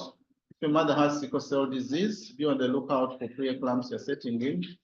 We have already mentioned the obstructive sleep apnea as a risk factor. So we really need to do a good history. And like I said, management starts from there as we go into the other things we do in the hospital. We need to know what is going on with this patient even before she comes to us. This one has been mentioned, but I just want to bring it up for emphasis when we are talking about the uterine artery Doppler evaluation. What this diagram shows us is that what we see on this side, can you see my pointer? Yes. That this is the normal pregnancy and the vessels have been expanded or dilated well enough. The one in the middle is where we actually have preeclampsia setting in, and this vasodilatation has not, the micro invasion of the trophoblast villi has not happened, and therefore there's narrowing, which is almost similar to the non-pregnant woman. So this is the basis of the Doppler studies that we do, and we measure the resistance of the blood flow in the uterine artery, meaning that where the adaptation has taken place, the Doppler measurement should actually be different. In the non-pregnant uterus, we actually find that the Doppler is of high resistance, and therefore the blood flow will move as demonstrating resistance. The below diastolic heart actually moves slowly, as opposed to when the heart is pumping. And we see what we call early diastolic notching. We are going to see that. But as the pregnancy progresses, all these ones in a normal pregnancy actually go away. And you end up seeing the diastolic notching disappearing and the resistance also going down. When there's failure of invasion, like this diagram shows us, then we end up demonstrating high resistance in the Doppler studies. And this is what we are going to see on the Doppler diagram. That on top here is what we would be finding in the first trimester. And this is what happens if, for example, preeclampsia sets in, because there is failure of the adaptation of the blood vessels. The last diagram at the bottom is when there's no preeclampsia, the vascular endothelium has actually adapted very well, and therefore the diastolic notching, which is this small drop here, is not found in our uterine artery Doppler. So the uterine artery Doppler is one thing you can use for you to detect or to predict some of the mothers who are likely to develop preeclampsia, and this can guide you on which mothers to give aspirin and which mothers not to give aspirin. Here what we see is that the notch has disappeared, and here the notch is definitely there, and they are telling us that the notch starts to disappear by about 13 weeks, and by 20 weeks it has actually disappeared. If it has persisted above 24 weeks, then you are likely to get advanced pregnancy outcomes, and these are some of the outcomes you're likely to see. You're likely to get fetal growth restriction, preeclampsia, and also there's an increased risk of preterm labor. So if you have seen these events prior to 16 weeks, then you should be able to give these mothers aspirin. Sometimes our colleagues from radiology give us the measurements based on both sides of the uterine artery, but the recommendation is that if you can measure the umbilical artery velocimetry on the side where the placenta is implanted, you are going to get a better reading, which is more informative, because that side will be different from the other side. So when you get both of them and you do an average, you are likely to get a deceptive result. That's why we recommend that you could actually look at the PI if the placenta is on one side and evaluate that one. While you look at the reports from the radiologist, it's important for you to know whether what they are measuring is actually the uterine artery. And usually they record for us what we refer to as the peak systolic velocity, the speed at which the blood is moving during systole. And if you want to be sure that they measure the uterine artery and nothing else, the peak systolic velocity should be more than 60 centimeters per second. If it's less than that, then probably the radiographer has actually not measured the uterine artery, and you are not going to depend on that one. So we have already mentioned which kind of women really you need to request for uterine artery Doppler. Those are the ones which we saw, but this is just a reminder that if a woman has a previous preeclampsia, IUGR or IUFD, she has actually, and she's an elderly prime gravida, and then the other list of factors that we talked about. So it's important for you to look at these uterine artery Dopplers and be able to make a diagnosis. Now, if you have measured the uterine artery Dopplers and they are abnormal between 12 to 20 weeks, even if they become normal later on during the pregnancy, it doesn't improve the prognosis. The damage has been done, and therefore you just need to monitor this matter closely. We have been looking at the uterine artery, but then there are other factors that we can use for screening. And it's what we call combined screening strategies for preeclampsia. And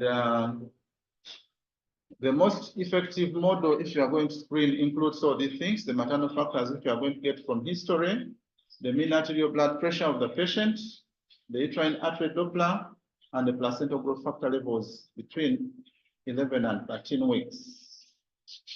I don't know whether this will work. I wanted to demonstrate to you how you can use some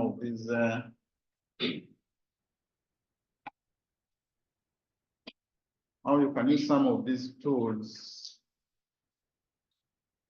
to do what we call a calculated personalized risk when you have a mother with preeclampsia.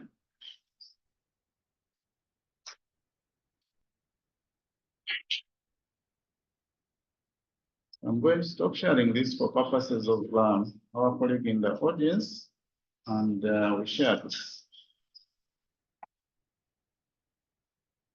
So this is what we call the fetal medicine calculator for assessing risk of preeclampsia when you have a patient. So there's some information you enter in this calculator, and it will advise you on, I hope you can see that.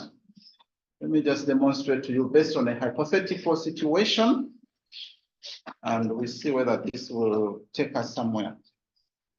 So let's assume this mother is a singleton, that between 11 and 13 weeks, they measured the crown wrap length and it was 68 millimeters, that this was done today.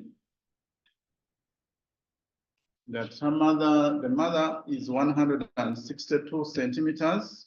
That's the average height of most of our mothers. I don't know the rest of us here where we are. Let's assume this mother is actually 88 kgs and she's a Black woman.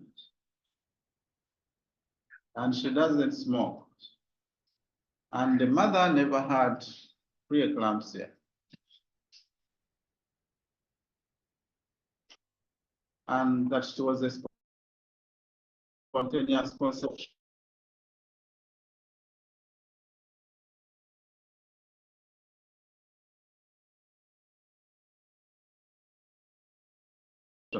And it is known for all these ones.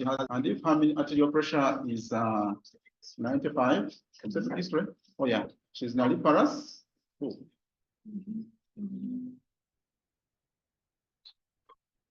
And the umbilical artery PI is 1.9, which was measured today. We have not done this because we are not able to do that. And then you calculate the risk. So, review missing input maternal date of birth. Okay, let's assume the date of birth is 25th of June 2000. How old will she be now? About 25 years, I think. Yeah. So this is the mother we are dealing with, and now we want to calculate the risk of preeclampsia using this calculator.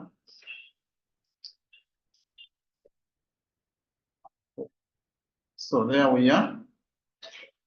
And they are telling us the recommendation here that the risk of preeclampsia was assessed by a combination. On the basis of this assessment, this patient has been classified as being at increased risk for developing preeclampsia before 37 weeks. Therefore, such a woman should use low-dose aspirin, 150 milligrams, until 36 weeks to reduce the risk of the calculators you can use to assess your patients in their mental clinic, predicting preeclampsia using this calculator. So I think we can go back to my presentation.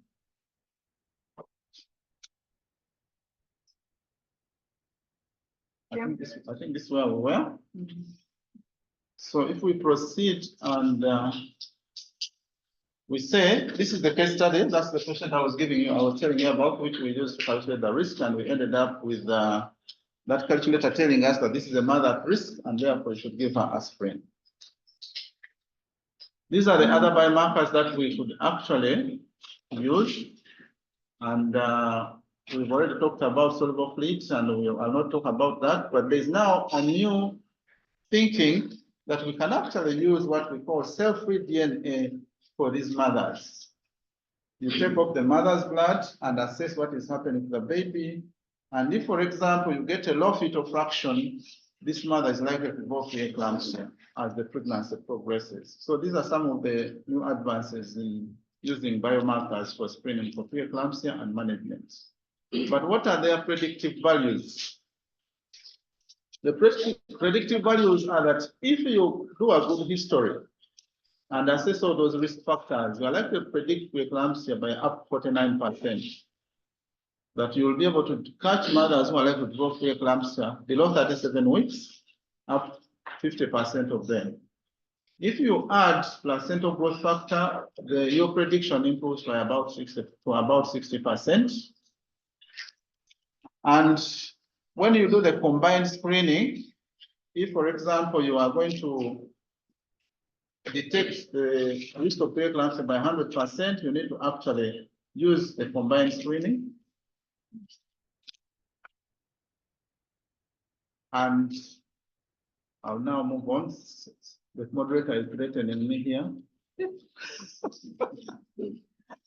So we are saying that how do we manage after screening? When we screen, what do we do next? Because the purpose of screening is for you to do something. There's no use for you doing screening tests when you can't actually intervene. And one of the things we do when you actually screen these mothers and you find the risk, you should actually give them low-dose aspirin from between 12 to 16 weeks. This aspirin should be taken at bedtime. The question is, why aspirin are 150 milligrams and why at bedtime? There's evidence which shows that if you give a dose which is less than 150 milligrams, actually the true doses are supposed to be 82 milligrams. The challenge is it is difficult for us to get 82 milligrams from the formulations we have because we have 75 milligrams. So in order for you to achieve 82 milligrams, then you have to give 150 milligrams. Anything less than 82 milligrams, evidence shows that about 30% of the mothers actually are resistant to aspirin doses below 82 milligrams. So if you are giving anything less than 82 milligrams, you have 30 mothers who are not going to benefit from your care.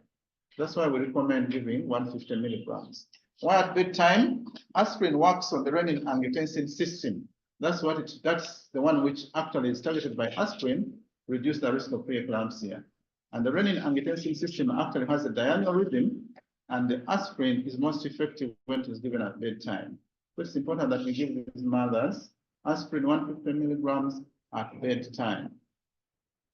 And if you do that, you are likely to reduce preeclampsia by about 62% before 37 weeks and by about 82% before 34 weeks. Now, the beneficial effects of aspirin will depend on the degree of compliance. If the mother is taking aspirin at less than 90% compliance, she may not benefit. So it is important for us to emphasize the way we are giving aspirin. If, for example, you do your prediction in the third trimester or the second trimester, it's probably not going to be helpful because you can't give aspirin and benefits the mother, but then you should be able to monitor these mothers more closely for things like growth restriction. So how do we measure, how do we monitor these mothers? Like I said, we have to evaluate both sides of the placenta. We need to look at the fetal parameters and the maternal parameters. We have to do regular assessment of the baby so that the baby is not getting worse. And one of the things we do is fetal growth monitoring. I'm again going to show you something here, which I would like to encourage you to use. There's a calculator which we should use for assessing the baby. So this is called the perinatal day calculator. Now, in order for us to use the calculator, you must have the correct gestational age determined by first trimester ultrasound. If you have established a correct due date, then you can, based on that, calculate the gestational age of the mother. So let's assume you have a mother who is 32 weeks and 4 days, and maybe this mother's baby weight is, can someone give me a random figure for the fetal weight?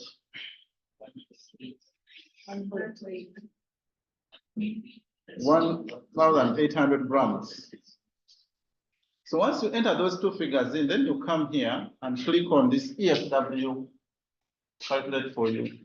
And there they are going to tell you that this baby's weight is at the 16th percentile. If you look at this here. And they are telling you that babies of this age should actually be around 2 kilograms, 2072 kilograms, which means your baby is small, but it's still within the normal range because our range of concern is less than 10 or more than 90. Any baby between 10 and 90 is really not of concern to us.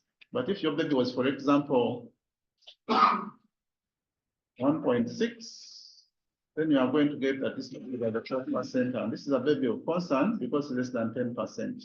So you have fetal growth restriction in such a baby who should have been 2,000 grams, but it's at 1,600 grams. So this is another calculator you can use for assessing fetal growth.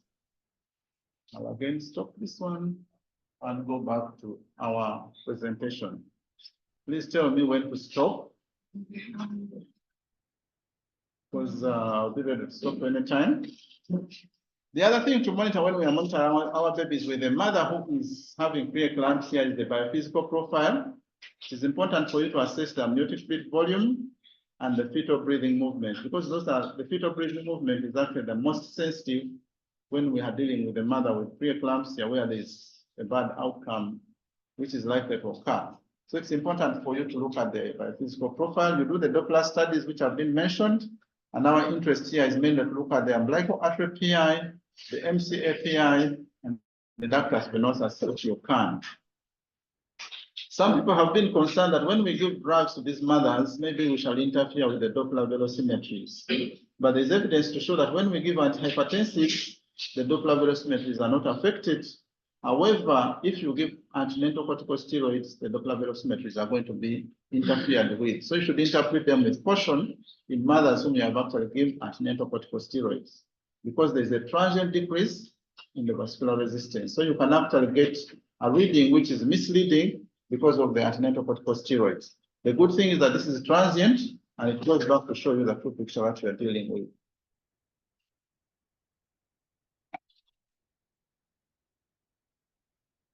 These ones, we shall not go into them, but I just wanted to make one emphasis that is important for us if we are interpreting the Doppler velocimetry to use the pulsatility index more than anything else. Because one, it does not depend on the position of the probe And the other thing also is that if there is reverse flow, the RI actually approaches infinity because you are now dividing at a figure less than 0 and it's going to go to problems. The PI doesn't do that. So the recommendation from the International Society of Obs and Gyne in Obstetrics, I mean, in the International Society of Ultrasound in Obs and Gyne, is choose the umbilical artery PI, the MCA PI, and the uterine artery PI. So the others which we could use are not very informative, and the recommendation is not to use them so much. I'm going to skip that. Pardon?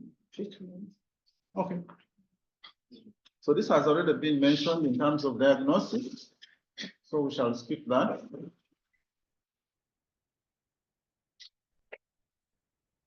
That also we shall skip. The differential diagnosis, I don't know whether they were mentioned, but this is a whole long list of differentials you should think about whenever you are managing a patient with eclampsia, that you need to really be able to differentiate or rule them out before you give your medicines. Some of them, if you give them, they'll be worse. Investigations have been mentioned, and this is the treatment algorithm. It is time-bound, so it is important for us to really get in there and act on time. I think this is what was going on this whole week, about how to intervene quickly. If, for example, a mother has an eclamptic seizure, please ensure that her airway is well taken care of, that she has IV access, that you are preventing her from further injuries, and this must be done within the first 5 minutes. We want to prevent convulsions by giving magnesium sulfate, and we also continue with the maintenance dose. Within the first 5 minutes, all these decisions must be made. In the next 10 to 15 minutes, you control the hypertension. You can give the antihypertensives, the beta-hydroxyzine, and all the others. Then going forward, you now want to do the lab work. Sometimes I get surprised that someone will start by telling how they want to do lab work before they have controlled the convulsions. So while someone is doing ABCD, you should be focusing on controlling the convulsions. That's why we talk about the teamwork, that there's a whole team and the team leader who is ensuring that people are doing all these things. The blood has been taken off, the IV access is available, and the mother is safe and is not at risk of injuring herself. We need to do fetal monitoring. And as we go forward, we can give more magnesium sulfate if, for example, there are recurrent convulsions. If the mother is stable, then we prepare for delivery, or we assess for transfer if you're at a lower level facility. If the mother is really continuing to convulse, that's when Dr. Claire comes in, and we may need to intubate these mothers and give them more stronger drugs. What about after the seizure? After the seizure, usually we rush to deliver these mothers by C-section, but the recommendation is that that is not always correct. Sometimes rushing to take them to theater is actually more detrimental. But if, for example, you assess the gestational age, the fetal condition, whether the mother is in labor and the cervical Bishop's score, the mother can have actually vaginal delivery. If, for example, the mother is less than 30 weeks, maybe vaginal birth is unlikely to happen, and you are better off doing a cesarean section, especially if the Bishop's score is less than 5. Before you go to theater, you need to be sure of the thrombocytopenia, and therefore you need to do monitoring of this every 6 hours. We shall hear more about these platelets, but otherwise the recommendation is that if you are going to a cesarean section, try to ensure that the platelet count is more than 50,000, whereas for vaginal birth it could be much lower. Regional anesthesia, we shall hear from Dr. Clay about these ones, but we need to continue monitoring these mothers for at least 72 hours, very closely. In some centers, actually, all severe preeclampsia and eclamptic mothers go to HDU and ICU. We have to be mindful of the risk of pulmonary edema, and also that the convulsions can recur, and therefore we need to continue giving different candidates. These are the long-term consequences that can happen to these mothers, and they can actually have myocarditis, so on and so forth. Yesterday there was another grand round, another discussion about mental, renal, and cardiovascular complications. I hope we were able to listen into that one.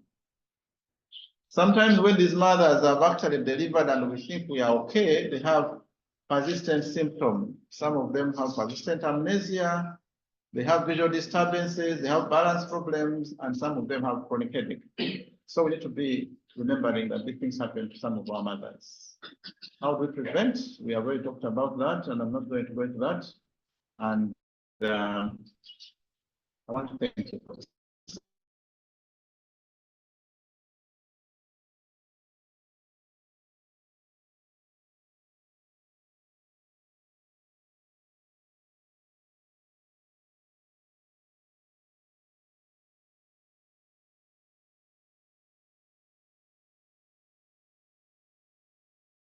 Anyway, that's not going to be a I would wear a green one. We'll try that. We need a start for the that unit. Would wearing this reduce the pressure. Okay.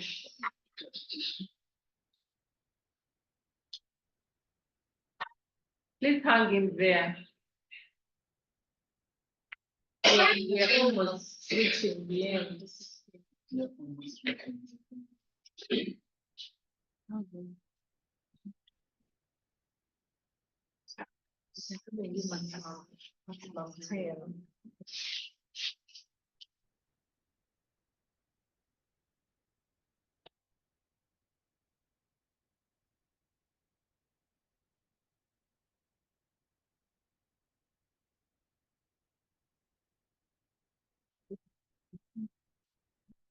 Good afternoon, everybody.